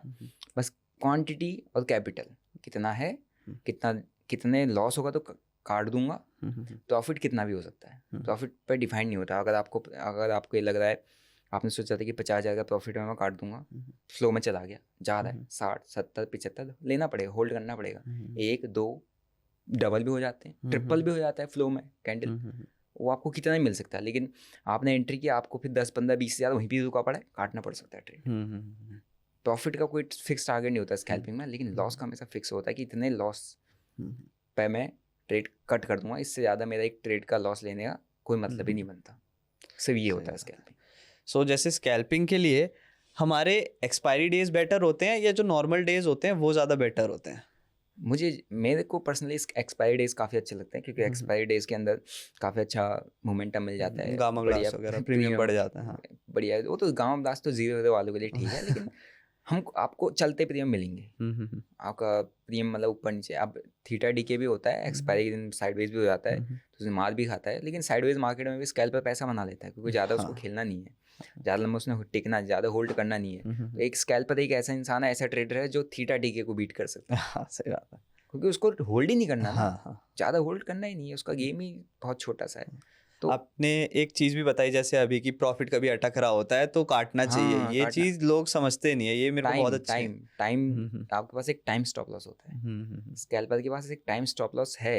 अगर आप 5 मिनट कैंडल में काम कर रहे हो, आपको पता है 15 मिनट से ऊपर मेरा ट्रेड का होल्ड करने का टाइम ही नहीं है, 15 मिनट से ऊपर होल्ड करा तो मैं डायरेक्शनल पोजिशनल ट्रेडर बन चुका हूँ, मैं स्कैल्पर हूँ। 5 मिनट की कैंडल को देख के मैं एंट्री करी, तो अगले 5 मिनट होल्ड करना है, 10 मिनट होल्ड करना है, 15 मिनट होल्ड करना है, एक टाइम स्टॉप लॉस होता है। उस टाइम के अंदर तुम्हें प्रॉफिट मिला नहीं मिला, जहाँ है वहाँ काट के निकल जाओ, क्योंकि तुम होल्ड नहीं कर सकते, तुम्हारे पास क्वांटिटी बढ़ी, जितना ज़्यादा होल्ड उतना ज़्यादा रिस्क बढ़ रहा है, उतना ज़्यादा आपकी प्रोबेबिलिटी ऑफ लूजिंग बढ़ रही है। तो जितना कम होल्ड, जितना क्विक मोमेंटम, जितना क्विक एंट्री, जितना क्विक एग्जिट, जितना क्विक स्टॉप लॉस दे के निकलो, स्कैल्पिंग में प्रॉफिटेबल। तो वैसे एक आइडियल इंडेक्स क्या है स्कैल्पिंग करने के लिए? लाइक जैसे बैंक निफ्टी और सेंसेक्स में थोड़े अच्छे मूव आते हैं, निफ्टी थोड़ा स्लो चलता है, तो स्कैल्पिंग यूजुअली करना कौन से इंडेक्स में चाहिए? जिसमें वॉल्यूम काफ़ी अच्छा हो, जिसमें वॉल्यूम काफ़ी अच्छा। आपको किस में पसंद है करना? मेरे को तो निफ्टी के अंदर काफ़ी अच्छा करना पसंद है। बैंक निफ्टी के अंदर मैं करता था, लेकिन बैंक निफ्टी मेरा कभी चलता नहीं था, मेरा बैंक निफ्टी के थोड़ा प्रीमियम समझ नहीं आते थे। पर निफ्टी और मिड कैप और फिन निफ्टी, तीनों के प्रीमियम थोड़ा सा सिमिलर रहते हैं, तो तीनों के प्रीमियम मेरे को काफ़ी पसंद है करना। सेंसेक्स और बैंक निफ्टी ये थोड़ा सा मेरे को कॉम्प्लिकेटेड, बैंक निफ्टी समझ नहीं आता था, मैंने जब भी किया लॉस ही किया है बहुत बार, लेकिन सेंसेक्स में भी करता हूँ, सेंसेक्स भी काफ़ी अच्छे चलते हैं, बट निफ्टी मेरे को ऐसा लगता है कि निफ्टी के प्रीमियम काफ़ी अच्छे हैं। तो जैसे आपने अभी रिस्क मैनेजमेंट की भी बात की, तो एक स्कैल्पर के लिए रिस्क मैनेजमेंट कितना ज़्यादा इम्पोर्टेंट है, वो क्या रोल प्ले करता है? सबसे इम्पोर्टेंट ही रिस्क मैनेजमेंट है। हाँ। मैं आपको बोला था ना कि तुमको चार्ट क्या देगा, ट्रेड कहाँ जाएगा, उससे कोई मतलब ही नहीं है। तो इतना मतलब है ट्रेड मैंने तो डाल दिया, 5 लाख रुपए मैंने डाल दिए, मैंने 50,000 रुपये काट देना है, बात खत्म। वहीं पे रिस्क मैनेजमेंट तुम्हारा क्लोज हो गया, तुम्हारा लाइन बनी हुई है, लक्ष्मण रेखा इसको कहते हैं ना, इसके नीचे।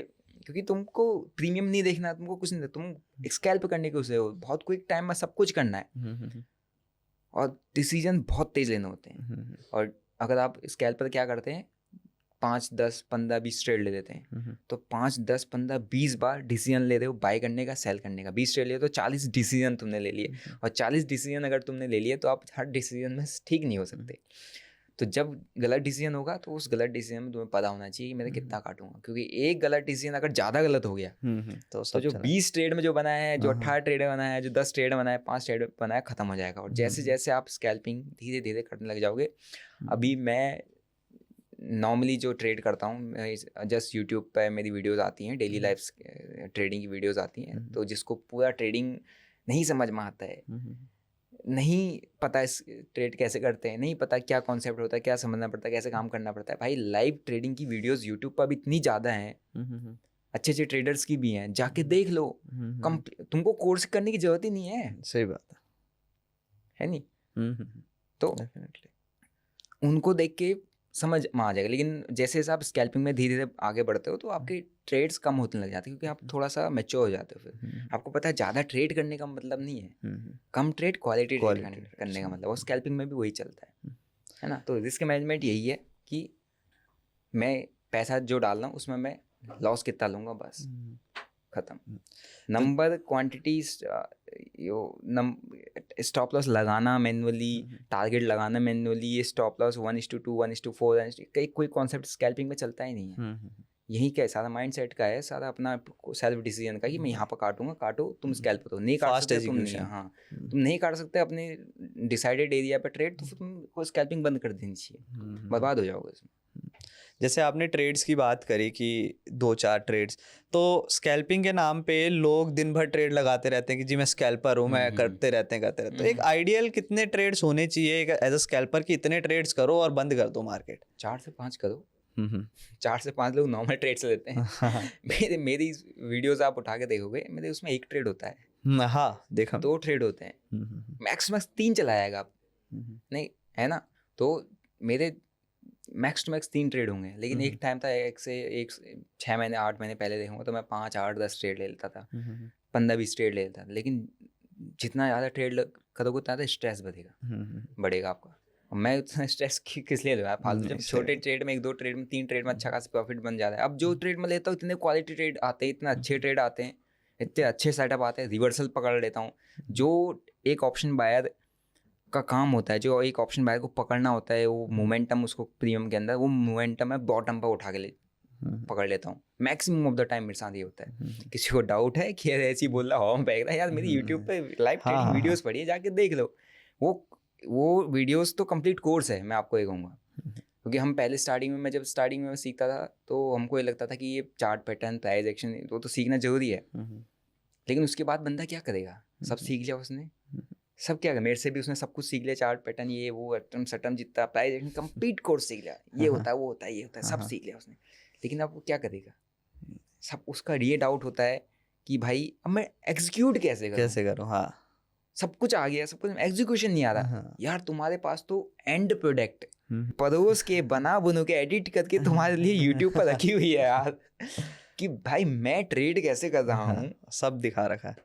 मैं ट्रेड कैसे एंट्री प्लान कर रहा हूँ, मैं क्या सोच रहा हूँ, ट्रेड लेते वक्त मैं क्वांटिटी कैसे डाल रहा हूँ, क्यों मैं क्वांटिटी डाल रहा हूँ, कहाँ पे मैंने ऐड करनी है तो मैं क्यों कर रहा हूँ, कहाँ पर मैंने एक्स्ट्रा टारगेट लगाना है तो मैं क्यों लगा रहा हूँ, कहाँ मैंने टारगेट से पहले काट रहा हूँ तो क्यों काट रहा हूँ, वो लाइव मार्केट में अपने ट्रेड्स को कैसे एग्जीक्यूट करता हूँ, वो पूरा वीडियो यूट्यूब पर आ रहा है भाई, उसको देखो। तुम उनको ऐसी लग रहे होंगे कि यार खाली ये ऐसी वीडियो है, बस प्रॉफिट्स का मेरे नंबर दिख रहा है तो इसको तभी चलनी है भाई। वो एंड प्रोडक्ट है, उससे आगे कुछ नहीं है, उसके आगे कुछ बचा नहीं तुम्हारे पास कोर्स करने के, सीखने को। क्योंकि बेसिक आपने सब कुछ सीखा वो कोर्सेज से, एग्जीक्यूशन कैसे करना है वो हम सोचते रहते थे, यार कैसे करूँगा, आ ही नहीं रहा, चलो कॉल टिप ले लेता हूँ, किसी टेलीग्राम से ट्रेड दे देगा। अरे तो भाई जाके पूरी ट्रेड देख लेना, उसके बाद और कुछ बचा किसी के पास नहीं, देने को? सही बात है, कुछ उसके बाद यही बचा कि मेरे बगल में बैठ, हाँ, हाथ ये में ले हाथ रहा हूँ, पकड़ के तेरा करवा देता हूँ। ये देखो मेरे बगल में बैठ गया। हाँ। उसके बाद वही बचता है। वहां सही तक बगल में बैठने वाला कॉन्सेप्ट अभी चला नहीं है, कोई बैठाएगा भी नहीं। हाँ, वरना हाँ। राकेश जी सबको बैठा लेते हैं, हाँ, सभी बना लेते हैं, हाँ, है ना। तो वो चला नहीं, तो वो सही एंड बात है। प्रोडक्ट है। उससे आगे देख लो, सीख लो, सब कुछ सीख लो। मेरे नहीं, स्कैल्पिंग की कहीं और है, जैसे मयंक है, हाँ समझ गया मैं, उसकी द ट्रेड रूम। हाँ, उसकी वीडियोस आती है। वो हाई क्वांटिटी स्कैल्प करता है, वो हाई क्वांटिटी सेलिंग में भी स्कैल्प करता है। उसकी क्वांटिटी साइज बड़ी होती है, जिसको ऐसा लगता है कि मेरे को बड़ी क्वांटिटी में गेम करना है, बड़ी क्वांटिटी में स्कैल्पिंग करना है, उसका पूरा वीडियोस जाके देख लो। आपको हाई क्वांटिटी स्कैल्प, नंबर्स मत देखो कि क्या प्रॉफिट लॉस आता है, बस ये देखो कि यार स्कैल्प कैसे होता है, कैसे एग्जीक्यूट करना है है। कैसे एग्जीक्यूट करना है, कैसे कट तुरंत ट्रेड कट कर रहे हैं, कैसे ऐसा लेके जा रहे हैं, वो आपके लिए बेनिफिशियल है। आपके लिए नंबर बेनिफिशियल नहीं है। आज ने 1 लाख कमाया, 5 लाख कमाया, 10 लाख, तुमको क्या मिल रहा है उससे? सही बात है। बस तुम देखो कि हाँ, वो उस कंटेंट से तुमको क्या एग्जीक्यूट, मतलब क्या नॉलेज मिली है और उसको तुम कैसे एग्जीक्यूट कर सकते हो, दैट्स ऑल। सही बात है। तो जैसे आप एक ऑप्शन ट्रेडर हो, ठीक है, तो आपसे मैं पूछना चाहूंगा कि ऑप्शन ट्रेडिंग बेटर है या इन्वेस्टिंग बेटर है? नहीं, कैपिटल ग्रो करना है तो ऑप्शन ट्रेडिंग इज बेस्ट।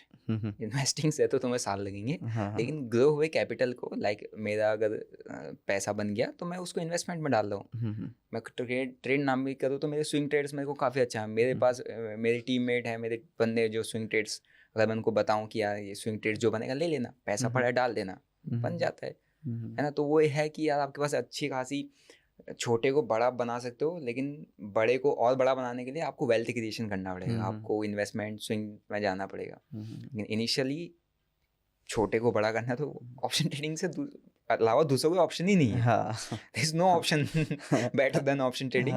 और अभी क्रिप्टोज के अंदर चल रहा है, क्रिप्टोज के अंदर भी सेम चीज़, ऑप्शन ट्रेडिंग चल रहा है, तो आप वहाँ पे भी कर सकते हो। वहाँ तो और भी छोटे कैपिटल से कर सकते हो। वो भी समझेंगे आपसे, क्रिप्टो भी। बट पहले आपसे थोड़ा स्टॉक मार्केट या ऑप्शंस का मैं कर लेता हूँ कि जैसे लोगों का क्या रहता है कि वो 10-20 हज़ार रुपये होते हैं उनके, हर महीने बचा लेते हैं, वो ऑप्शन ट्रेडिंग में डालते हैं, लॉस कर लेते हैं। वो सेम चीज़ इन्वेस्ट क्यों नहीं करते? ऐसा माइंडसेट क्यों है? मैं आपको वही तो बोला कि इन्वेस्टमेंट में टाइम लगता है। हाँ। एंड छोटे कैपिटल जिसके पास है वो टाइम नहीं दे सकता, ना देना चाहता है। बट बचता तो हाथ में कुछ नहीं है। नहीं बचता ना, लेकिन स्टिल आप देखो ना, उसका बच नहीं रहा पैसा, बट स्टिल वहीं जा रहा है, क्योंकि उसको वहाँ से होप मिल रही है कि यहाँ बन सकता है। वो देख रहा है रोज 10-20 रुपए के प्रीमियम को ब्लास्ट होते हुए देख रहा हो, लेकिन वो यहाँ स्टॉक्स को इन्वेस्ट, रिलायंस को 2,000-3,000 से 10,000-20,000 जाते हुए नहीं देख रहा है, वहीं पड़ा है ना। तो कहेगा कि सेफ साइड स्टॉक्स तो ये हैं, छोटे स्टॉक्स पे लगाऊंगा, पेनी स्टॉक्स पे लगाऊंगा, डंप हो जाएगा, मना किया जाता है उसमें, पंप एंड डंप पे चल जाता है ना। और इतने सारे 5,000 स्टॉक से कैसे सिलेक्ट करेगा, कितना सिलेक्ट करेगा, तो उसके लिए बहुत कॉम्प्लिकेशंस वाला गेम है। और उस पर इतनी सारी सर्च करके सिर्फ 20,000 रुपये लगा के पैसे कमाने हैं, तो मतलब मेरे को भी जनरली थोड़ा बहुत वही लगेगा कि क्या इतने 20,000 रुपये के लिए इतना मैं काम ताम झाम करूँ, सब कुछ करूँ। इससे अच्छा ऑप्शन है सिंपल इजी, कॉल, ऊपर जा रही कॉल लो, नीचे जा रही पुट लो, बस उसी में सारी स्ट्रेटजीज बनानी, उसी पे सारा काम करना है। तो वहाँ पे उसको होप दिख रही है, जहाँ पे उसको इंसान को होप दिखेगी वहाँ पे भले लॉस करे, कितना छोटा जितना पैसा आएगा उधर ही लगाएगा जहाँ उसको होप दिख रही है। और होप ऑप्शन ट्रेडिंग ही देगा आपको, इन्वेस्टिंग होप नहीं देगा। इन्वेस्टिंग इज़ फॉर जितने भी बिग प्लेयर्स हैं, या जितने भी जिनके आप इन्वेस्टमेंट चेक करते हो, है ना, वेबसाइट पे जाके सब लोग कहते हैं FNO आपको ख़त्म कर देगा, बर्बाद कर देगा, ये कर देगा, वो कर देगा, है नहीं, सब लोग कहते हैं। बट कहीं ना कहीं आप उनका वो इन्वेस्ट करते हैं, इन्वेस्टर्स है, बट उनकी इन्वेस्टमेंट भी तो देगा ना। अगर वही लोग अगर 1 लाख रुपए या 50,000 रुपये में इन्वेस्टमेंट होते हैं उनकी जेब में, तो ऐसी बात नहीं करते।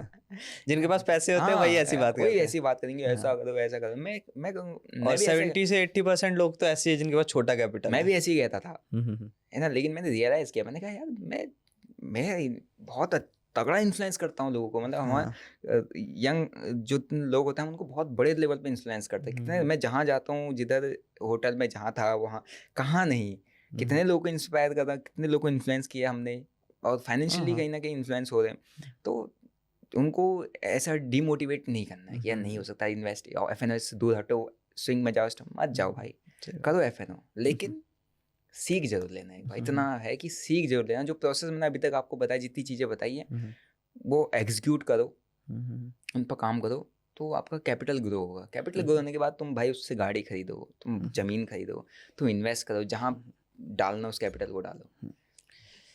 तो आपसे अब मैं ये थोड़ा जानना चाहूँगा, जैसे आजकल आप मार्केट में देख रहे हो कि मार्केट में काफ़ी ज़्यादा वॉलेटिलिटी बढ़ गई है लास्ट कुछ दिनों से, 1-2 वीक से। इसका रीज़न क्या है?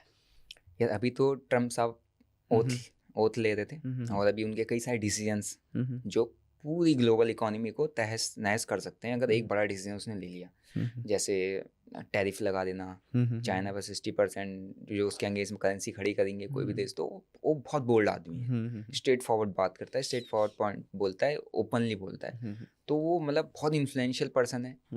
और क्रिप्टो मार्केट के अंदर भी सबसे ज़्यादा पैसा लगा हुआ है, कहीं से अगर इंडियन स्टॉक मार्केट से पैसा निकल जाए तो कहीं ना कहीं तो पैसा तो सर्कुलेट होता है, तो क्रिप्टो उसमें पंप अप कहीं ना कहीं हुआ हो, या चाइना में गया है, चाइना से भी निकला है तो कहीं तो गया है, और कहाँ जाएगा पैसा? जो मार्केट पंप कर रहा हो, क्रिप्टो मार्केट पंप कर रहा है तो पैसा वहीं गया है ना।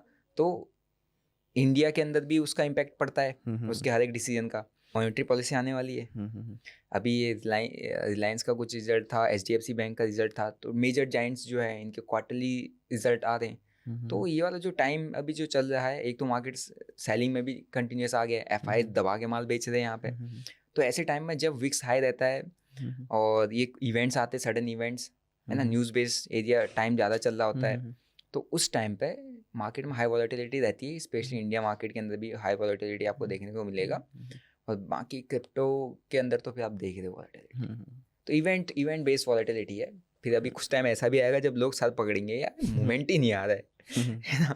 हाँ, जब सही मार्केट बात है। क्रैश किया था उससे पहले कुछ दिन मूवमेंट नहीं आया था मार्केट के अंदर, हाँ, कुछ बिल्कुल नहीं था, कुछ कितने टाइम ऐसे हाँ, हाँ, पैसे 10-15 नहीं दिन बनने, थे। हाँ हाँ, पैसे नहीं बनने थे, हाँ, लोग हाँ, पागल हो रहे थे। हाँ, जब पैसे नहीं बनने तो दिक्कत है। तब दिक्कत है। अब भाई पैसे बनाओ ना, ऊपर नीचे कर रहा है मार्केट, ऊपर जा रहा है, मोमेंटम पकड़ो, इतनी अच्छी मोमेंटम है।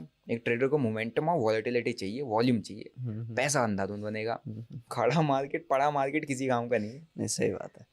तो जैसे आपसे एक बस स्टॉक मार्केट का एक क्वेश्चन पूछने जाऊंगा, उसके बाद 2-3 क्वेश्चन आपसे क्रिप्टो का पूछूंगा, उसके बाद खत्म करते हैं। तो आपको क्या लगता है कि जो हमारे इंडेक्स है वो भी मैनिपुलेट हो जाते हैं? और अगर होते हैं कि आपको कभी ऐसा कुछ इंसिडेंट फील हुआ है तो प्लीज शेयर करो। यार इंडियन मार्केट का वॉल्यूम बहुत कम है compare to global other market, बहुत कम वॉल्यूम है। जहाँ वॉल्यूम कम है और इंडियन मार्केट के अंदर जो बिग जाइंट्स हैं, जो बिग इंस्टीट्यूशंस हैं, उनका पैसा बहुत ज़्यादा है, तो इजीली मैनिपुलेट हो जाता है। आपने देखा ही होगा ऑप्शंस के प्रीमियम कैसे जाते हैं, सेंसेक्स के प्रीमियम देखे आपने?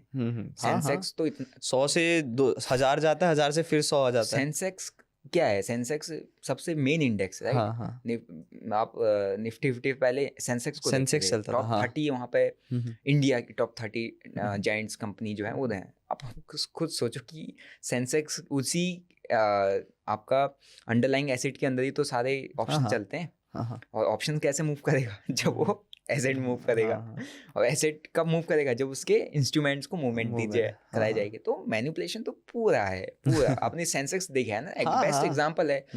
1 सेकंड के अंदर जा रहा है भाई प्रीमियम। पिछले 5-6 दिन से जो लोग शॉर्ट करके बैठे हुए हैं सेंसेक्स को, उन सबके स्टॉप लॉस लेने के लिए एक कैंडल जाती है ना, 100 रुपए की कैंडल 600 700 800 मारेगी, फिर अगली ही टाइम बाद तो ये मैनिपुलेशन ही है, दैट सिंपल। मारना हंटे करना इतनी बुरी तरीके से करना। सोचो जिसने 100 रुपये में आज के दिन में शॉर्ट किया एक्सपायरी खाने के लिए, और वो 800-900 प्रीमियम हाई मार के आया, उसने बिना स्टॉप लॉस के काम किया, जिसने शॉर्ट किया है उसका अकाउंट क्या बैंक क्या उसका घर चला जाएगा। सही बात है। सो हाई लेवल ऑफ मैनिपुलेशन।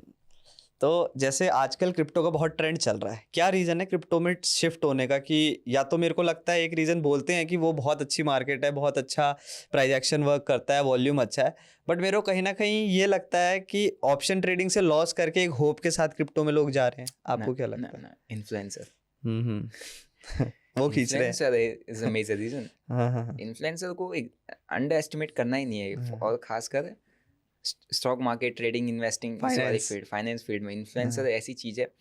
मैं आपको बताया तो स्टार्टिंग में आपको बोला था ज़ीरो था, वो किसने प्रमोट नहीं किया था, ज़ीरो ने कभी ऐड नहीं चलाया, लेकिन कैसे चला? सारे वो इन्फ्लुएंसर चला रहे थे, सब वही यूज़ करते हैं, वही चीज़। अभी इन्फ्लुएंसर आप देखो, पहले जो इंडियन मार्केट में शाम को लाइव बैठते थे, सब कुछ करते थे, दिन भर बैठते थे, कोई नहीं, सब क्रिप्टो कर रहे हैं। तो जहाँ को ये लोग ले जाएंगे, जो चीज दिख रहा है ना, जो चीज लोग को ज्यादा दिख रही है, लोग वहीं को जाएंगे। इंडियन मार्केट का वॉल्यूम 30-40% डाउन हो गया, है ना।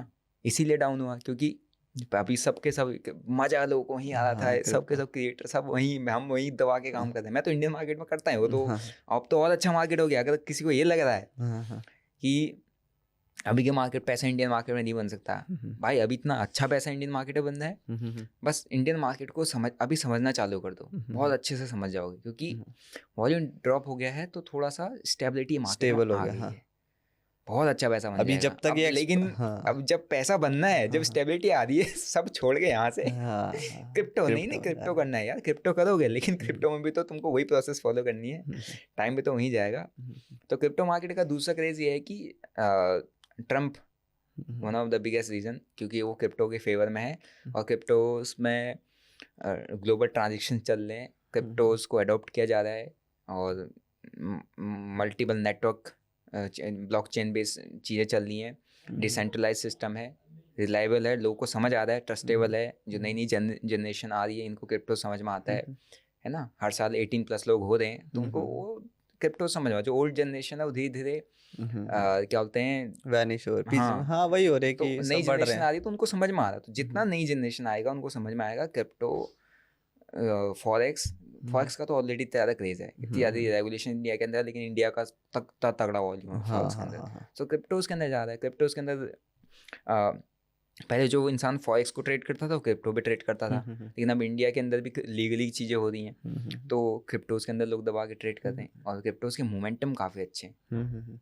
जो मोमेंटम की आदत है क्रिप्टोज का, एक और रीज़न ये है कि लोग क्रिप्टो में ज़्यादा जा रहे हैं क्योंकि आपने देखा होगा जो लास्ट 2 साल के अंदर जो Nifty, mid cap, fin Nifty, bank Nifty, Sensex, ये 5 दिन एक्सपायरी में क्या होता था, ऐसे बढ़िया मोमेंटम, ऊपर नीचे पंप डम मार धाड़ होती थी खतरनाक। तो लोगों को उसकी आदत थी, मतलब वो मजे लेने के भले लॉस कर रहे हैं जाने की, उसको मजा बड़ा आ रहा है। जब एड्रेनलिन रश, जब 10 रुपये वो उठाए 50 में निकाला, उसको मजा बड़ा आ रहा है। और वो मजा अभी क्रिप्टो दे रहा है, वो मजा इंडियन मार्केट में नहीं दे रहा है, वो मजा क्रिप्टो दे रहा है। तो all those gamblers, all those जो होता है ना पागल क्रेजी जो होते हैं, वो क्रिप्टो में तो वो तो घुस ही रहे, वो छोड़ नहीं रहे, क्योंकि उनको क्रिप्टो के अंदर भाई रातों रात 3 बजे रात के 3 बजे रेट लगा रहे हैं। रात के 3 बजे आपका जो इथेरियम है, बिटकॉइन 10% का क्रैश मारा है, 1,05,000 से 90 जा रहा था, 90,000 से अगले दिन 1 लाख रुपए पे देख रहा। तो भाई बहुत खतरनाक चीज़ें चल रही है। तो दूसरी चीज़, लोग जितने भी इन्फ्लुएंसर क्रिएटर हैं जो ट्रेडिंग फाइनेंस फील्ड में, they are all talking about cryptos and all, क्योंकि उसका एक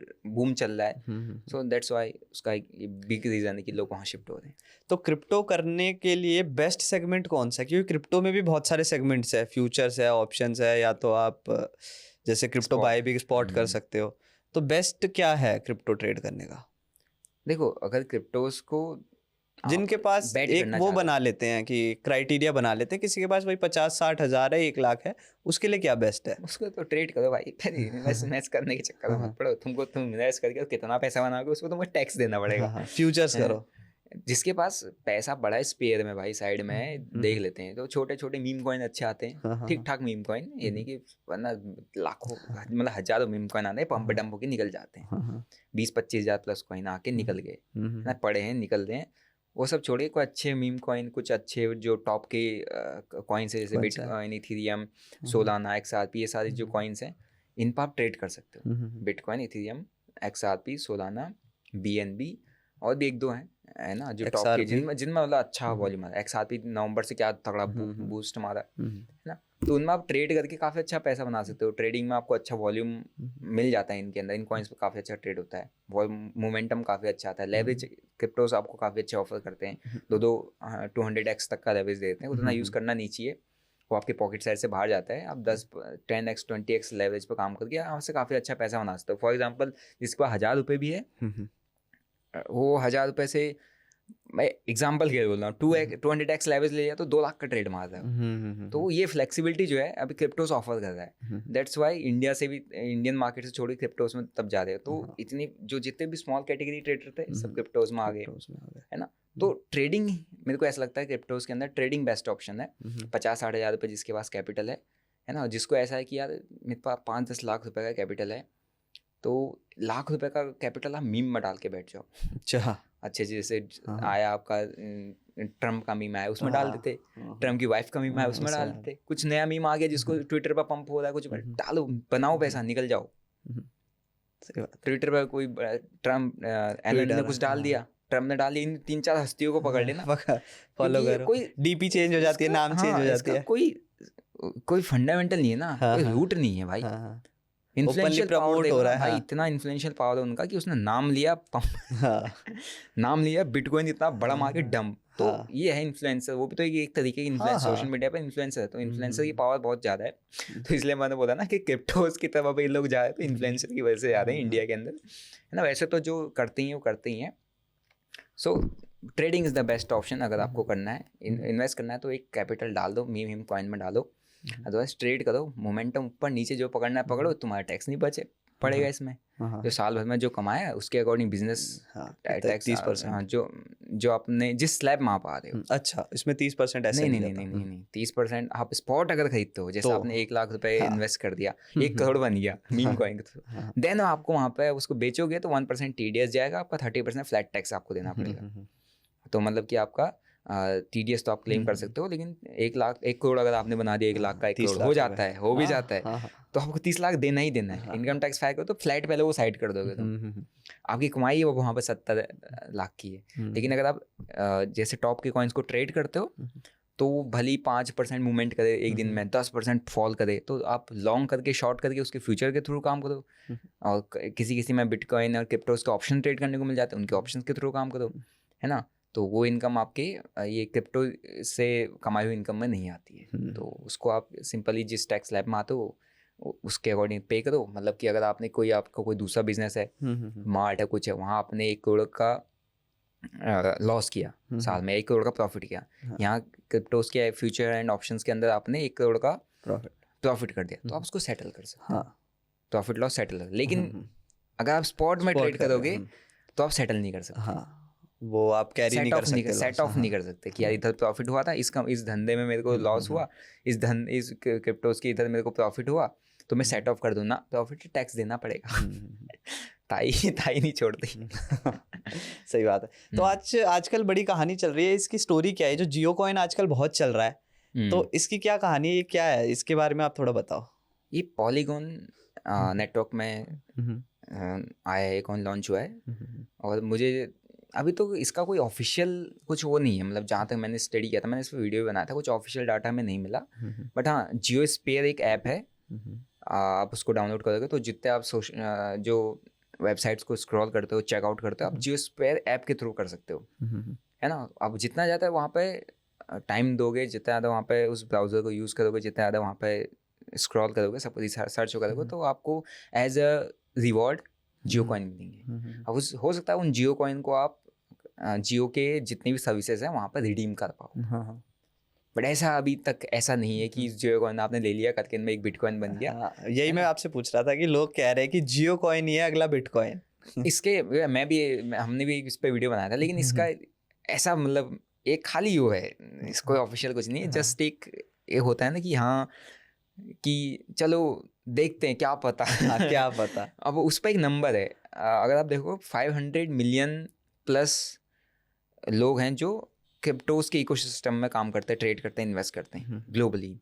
450 मिलियन प्लस यूजर का डाटा जियो के पास है, जो उसके जियो के ओवरऑल जियो नेटवर्क के अंदर यूजर उसके हैं। तो डाटा नंबर बहुत बड़ा है, और ये अगर लोग इन्वेस्ट कर दिए गलती से तो बिटकॉइन को बीट करके निकल जाएगा। तो उस तरीके का अजम्पशन लोगों ने लगाया, तब जाके बोला, बट ऐसा कुछ है नहीं, है ना। जस्ट एक कि अपनी वेबसाइट को जियो स्पेयर को प्रमोट करने के लिए, वो करने के लिए लोग ज़्यादा यूज़ करें, तो उन्होंने कॉइन रख दिया, क्योंकि क्रिप्टोज की हाइप चल रही है, तो उन्होंने कहा चलो तुम यहाँ से कॉइन तुमको मिलेगा। एक हैमस्टर ऐसा कुछ करके आया था, हाँ बना क्या, नहीं कहाँ गया, गायब हो गया। तो ये क्रिप्टो मार्केट में तो ऐसे ही होता है। तो दिनेश भाई, अब थोड़ा ना आपसे कुछ चीज़ें पूछते हैं, जैसे लाइक अगर आप कंफर्टेबल हो, आपके अगेंस्ट में इतनी सारी वीडियो बनी, तो ये क्यों बनाते हैं, आपको क्यों टारगेट करते हैं? बनाओ यार। हाँ नहीं, मैं तो अब चाहूँगा भाई अंधाधुन बनाओ, क्योंकि मेरे को तो पर्सनली आप बहुत पसंद हो। टू बी ऑनेस्ट, मैं आपको फॉलो करता हूँ, ओपनली फॉलो करता हूँ, मेरे को पसंद हो भाई, मैं आपको कब से देखता आया हूँ, और मेरे को आज भी है, मैं आगे भी करूँगा। तो बट ये क्यों अगेंस्ट में आपके इतने active? No one is against me, जिसने मेरे अंगेज पे वीडियो बनाई, जिसके चैनल पे मेरी पहली वीडियो बनी होगी, उसके हाँ, साथ भी मेरा कोलैबोरेशन आया होगा। हाँ, हाँ, हाँ, देखा होगा आपने। हाँ, हाँ, देखा हुआ है तो मैंने। ऐसे नहीं, सोशल मीडिया का गेम है, सोशल मीडिया की दुनिया अलग है ना। किसी का चैनल नेगेटिविटी से चलता है, that person is creating a negative aura या नेगेटिव एनवायरनमेंट। आपको हर चीज ना ये नहीं करना, वो नहीं करना, ये ऐसा है, वो ऐसा है। उसका चैनल, उसकी ऑडियंस किस टाइप की, वो किस टाइप की ऑडियंस को कैटर कर रहा है, वो किस टाइप की कम्युनिटी बना रहा है, आपको पता है। मैं इंस्पायर कर रहा हूँ, मैं मेरी जर्नी से लोगों को जोड़ रहा हूँ, मैं कहाँ से आया हूँ, वो जो रूट है वहाँ से उठा के आया हूँ, मैं इंस्पायर करते रहूँगा, मोटिवेट करता रहूँगा, बताते रहूँगा, सिखाते रहूँगा। तो मेरे साथ जो लोग जुड़े रहे हैं, they want to do something and they want to get motivated, मैं उनको इंस्पायर कर रहा हूँ और करते भी रहूँगा। तो मेरे पास जो कम्युनिटी में जोड़ रहा हूँ है ना, वो कुछ है एंथुसियास्ट कहते हैं, वो वाले बंदे। तो social media is all about कि आप कैसे लोग को कैटर कर रहे हो, आपकी कैसी कम्युनिटी है। मेरे ऊपर तुम 10 वीडियो बना, मेरे को मज़ा आता है यार। अब तो मैं वो सोचा बना के नहीं दे रहा हूँ, लेकिन बनते रहेंगे सोशल मीडिया के अंदर, तो चलेगा। जब आपके ऊपर बातें नहीं होंगी, आपके खिलाफ कोई नहीं होंगे, आपको सही या आपको गलत कहने वाले लोग नहीं होंगे, इसका मतलब फिर आप कुछ ज़्यादा कर नहीं रहे हो। सही बात है। फिर तो आप खाली पड़े हो। अगर आपके पास चीज़ें चल रही है भैया, अंधाधुन बवाल चल रहा है, मतलब आपने एलिश यादव को देखा है ना। वैसे हमारी कैटेगरी से, हमारी उस कम्युनिटी से उनका कोई वो नहीं है, बट हमेशा ही कुछ ना कुछ चल रहा होता है। बट कहाँ है बंदा, हमेशा चल रहा होता है। सही बात। तो सोशल मीडिया गेम ही हुए है ना। और मेरे साथ तो जितने भी क्रिएटर ने कुछ ने किया होगा, जिसने स्टार्टिंग में चैनल में जो भी कुछ डाला होगा, लास्ट में उन्होंने कोलैब ही किया है। सही बात है। सो इट्स ऑल अबाउट कि आप माइंडसेट में, इनको कभी ऐसा देखता नहीं कि हमको कोई हमारे नेगेटिव में या हमारे हेट, जो मेरे उसमें कोई कमेंट डालता है तो हम उसको ऐसा देखते हैं कि यार इसको क्या डाउट रहा होगा, क्या क्वेश्चन आया होगा। तो उसको एज अगर कोई आपको नेगेटिव कमेंट डालना है, जैसा भी डाल रहा है, आपका काम है उस कमेंट को देख के उसको इम्प्रूव करना। हाँ, उसको पॉजिटिव नोट पे है, वो तो आपको हमेशा पॉजिटिव बोलेगा, आपको गलतियां नहीं बता पाएगा।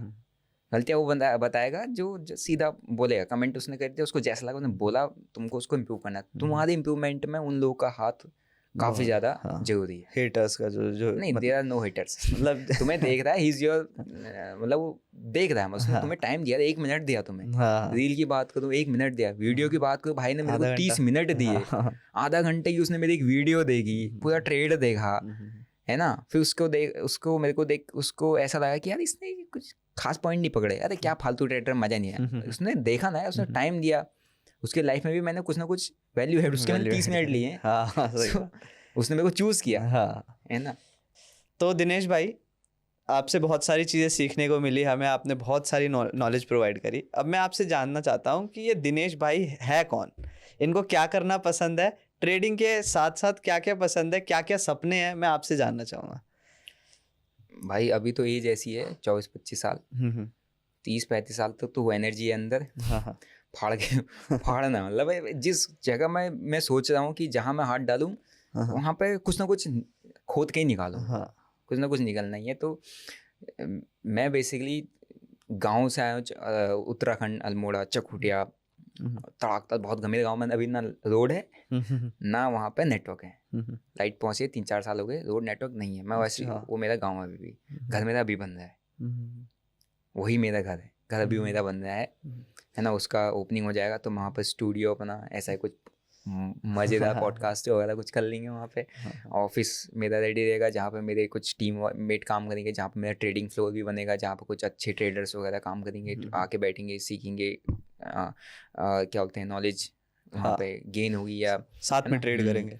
और ऑफिस वगैरह अपना एक होता है ना कि हम भाई कुछ नहीं था, नो होम से लेकर बिल्डिंग्स तक ये ट्रेडिंग की जर्नी ने मेरे को पहुंचाया है। स्टार्टिंग का वो ट्रेडिंग का एक डिसीजन ने मेरे को नो होम से लेकर बिल्डिंग तक पहुंचाया हुआ है, अपार्टमेंट्स तक पहुंचाया हुआ है। तो अब जो मेरे पास लाइफ में है वो मेरे पास आप कह सकते हो कि सरप्लस है। ये मेरे किसी एक फ्रेंड ने मेरे को बताया था कि भाई तुम्हारे पास जो आज है वो सरप्लस है। मतलब कि आप आए तो कुछ भी लेके नहीं थे ना, आप आज घड़ी पहन रहे हो, जूता पहन रहे हो, ये पहन रहे हो, ये सब कुछ प्लस में है।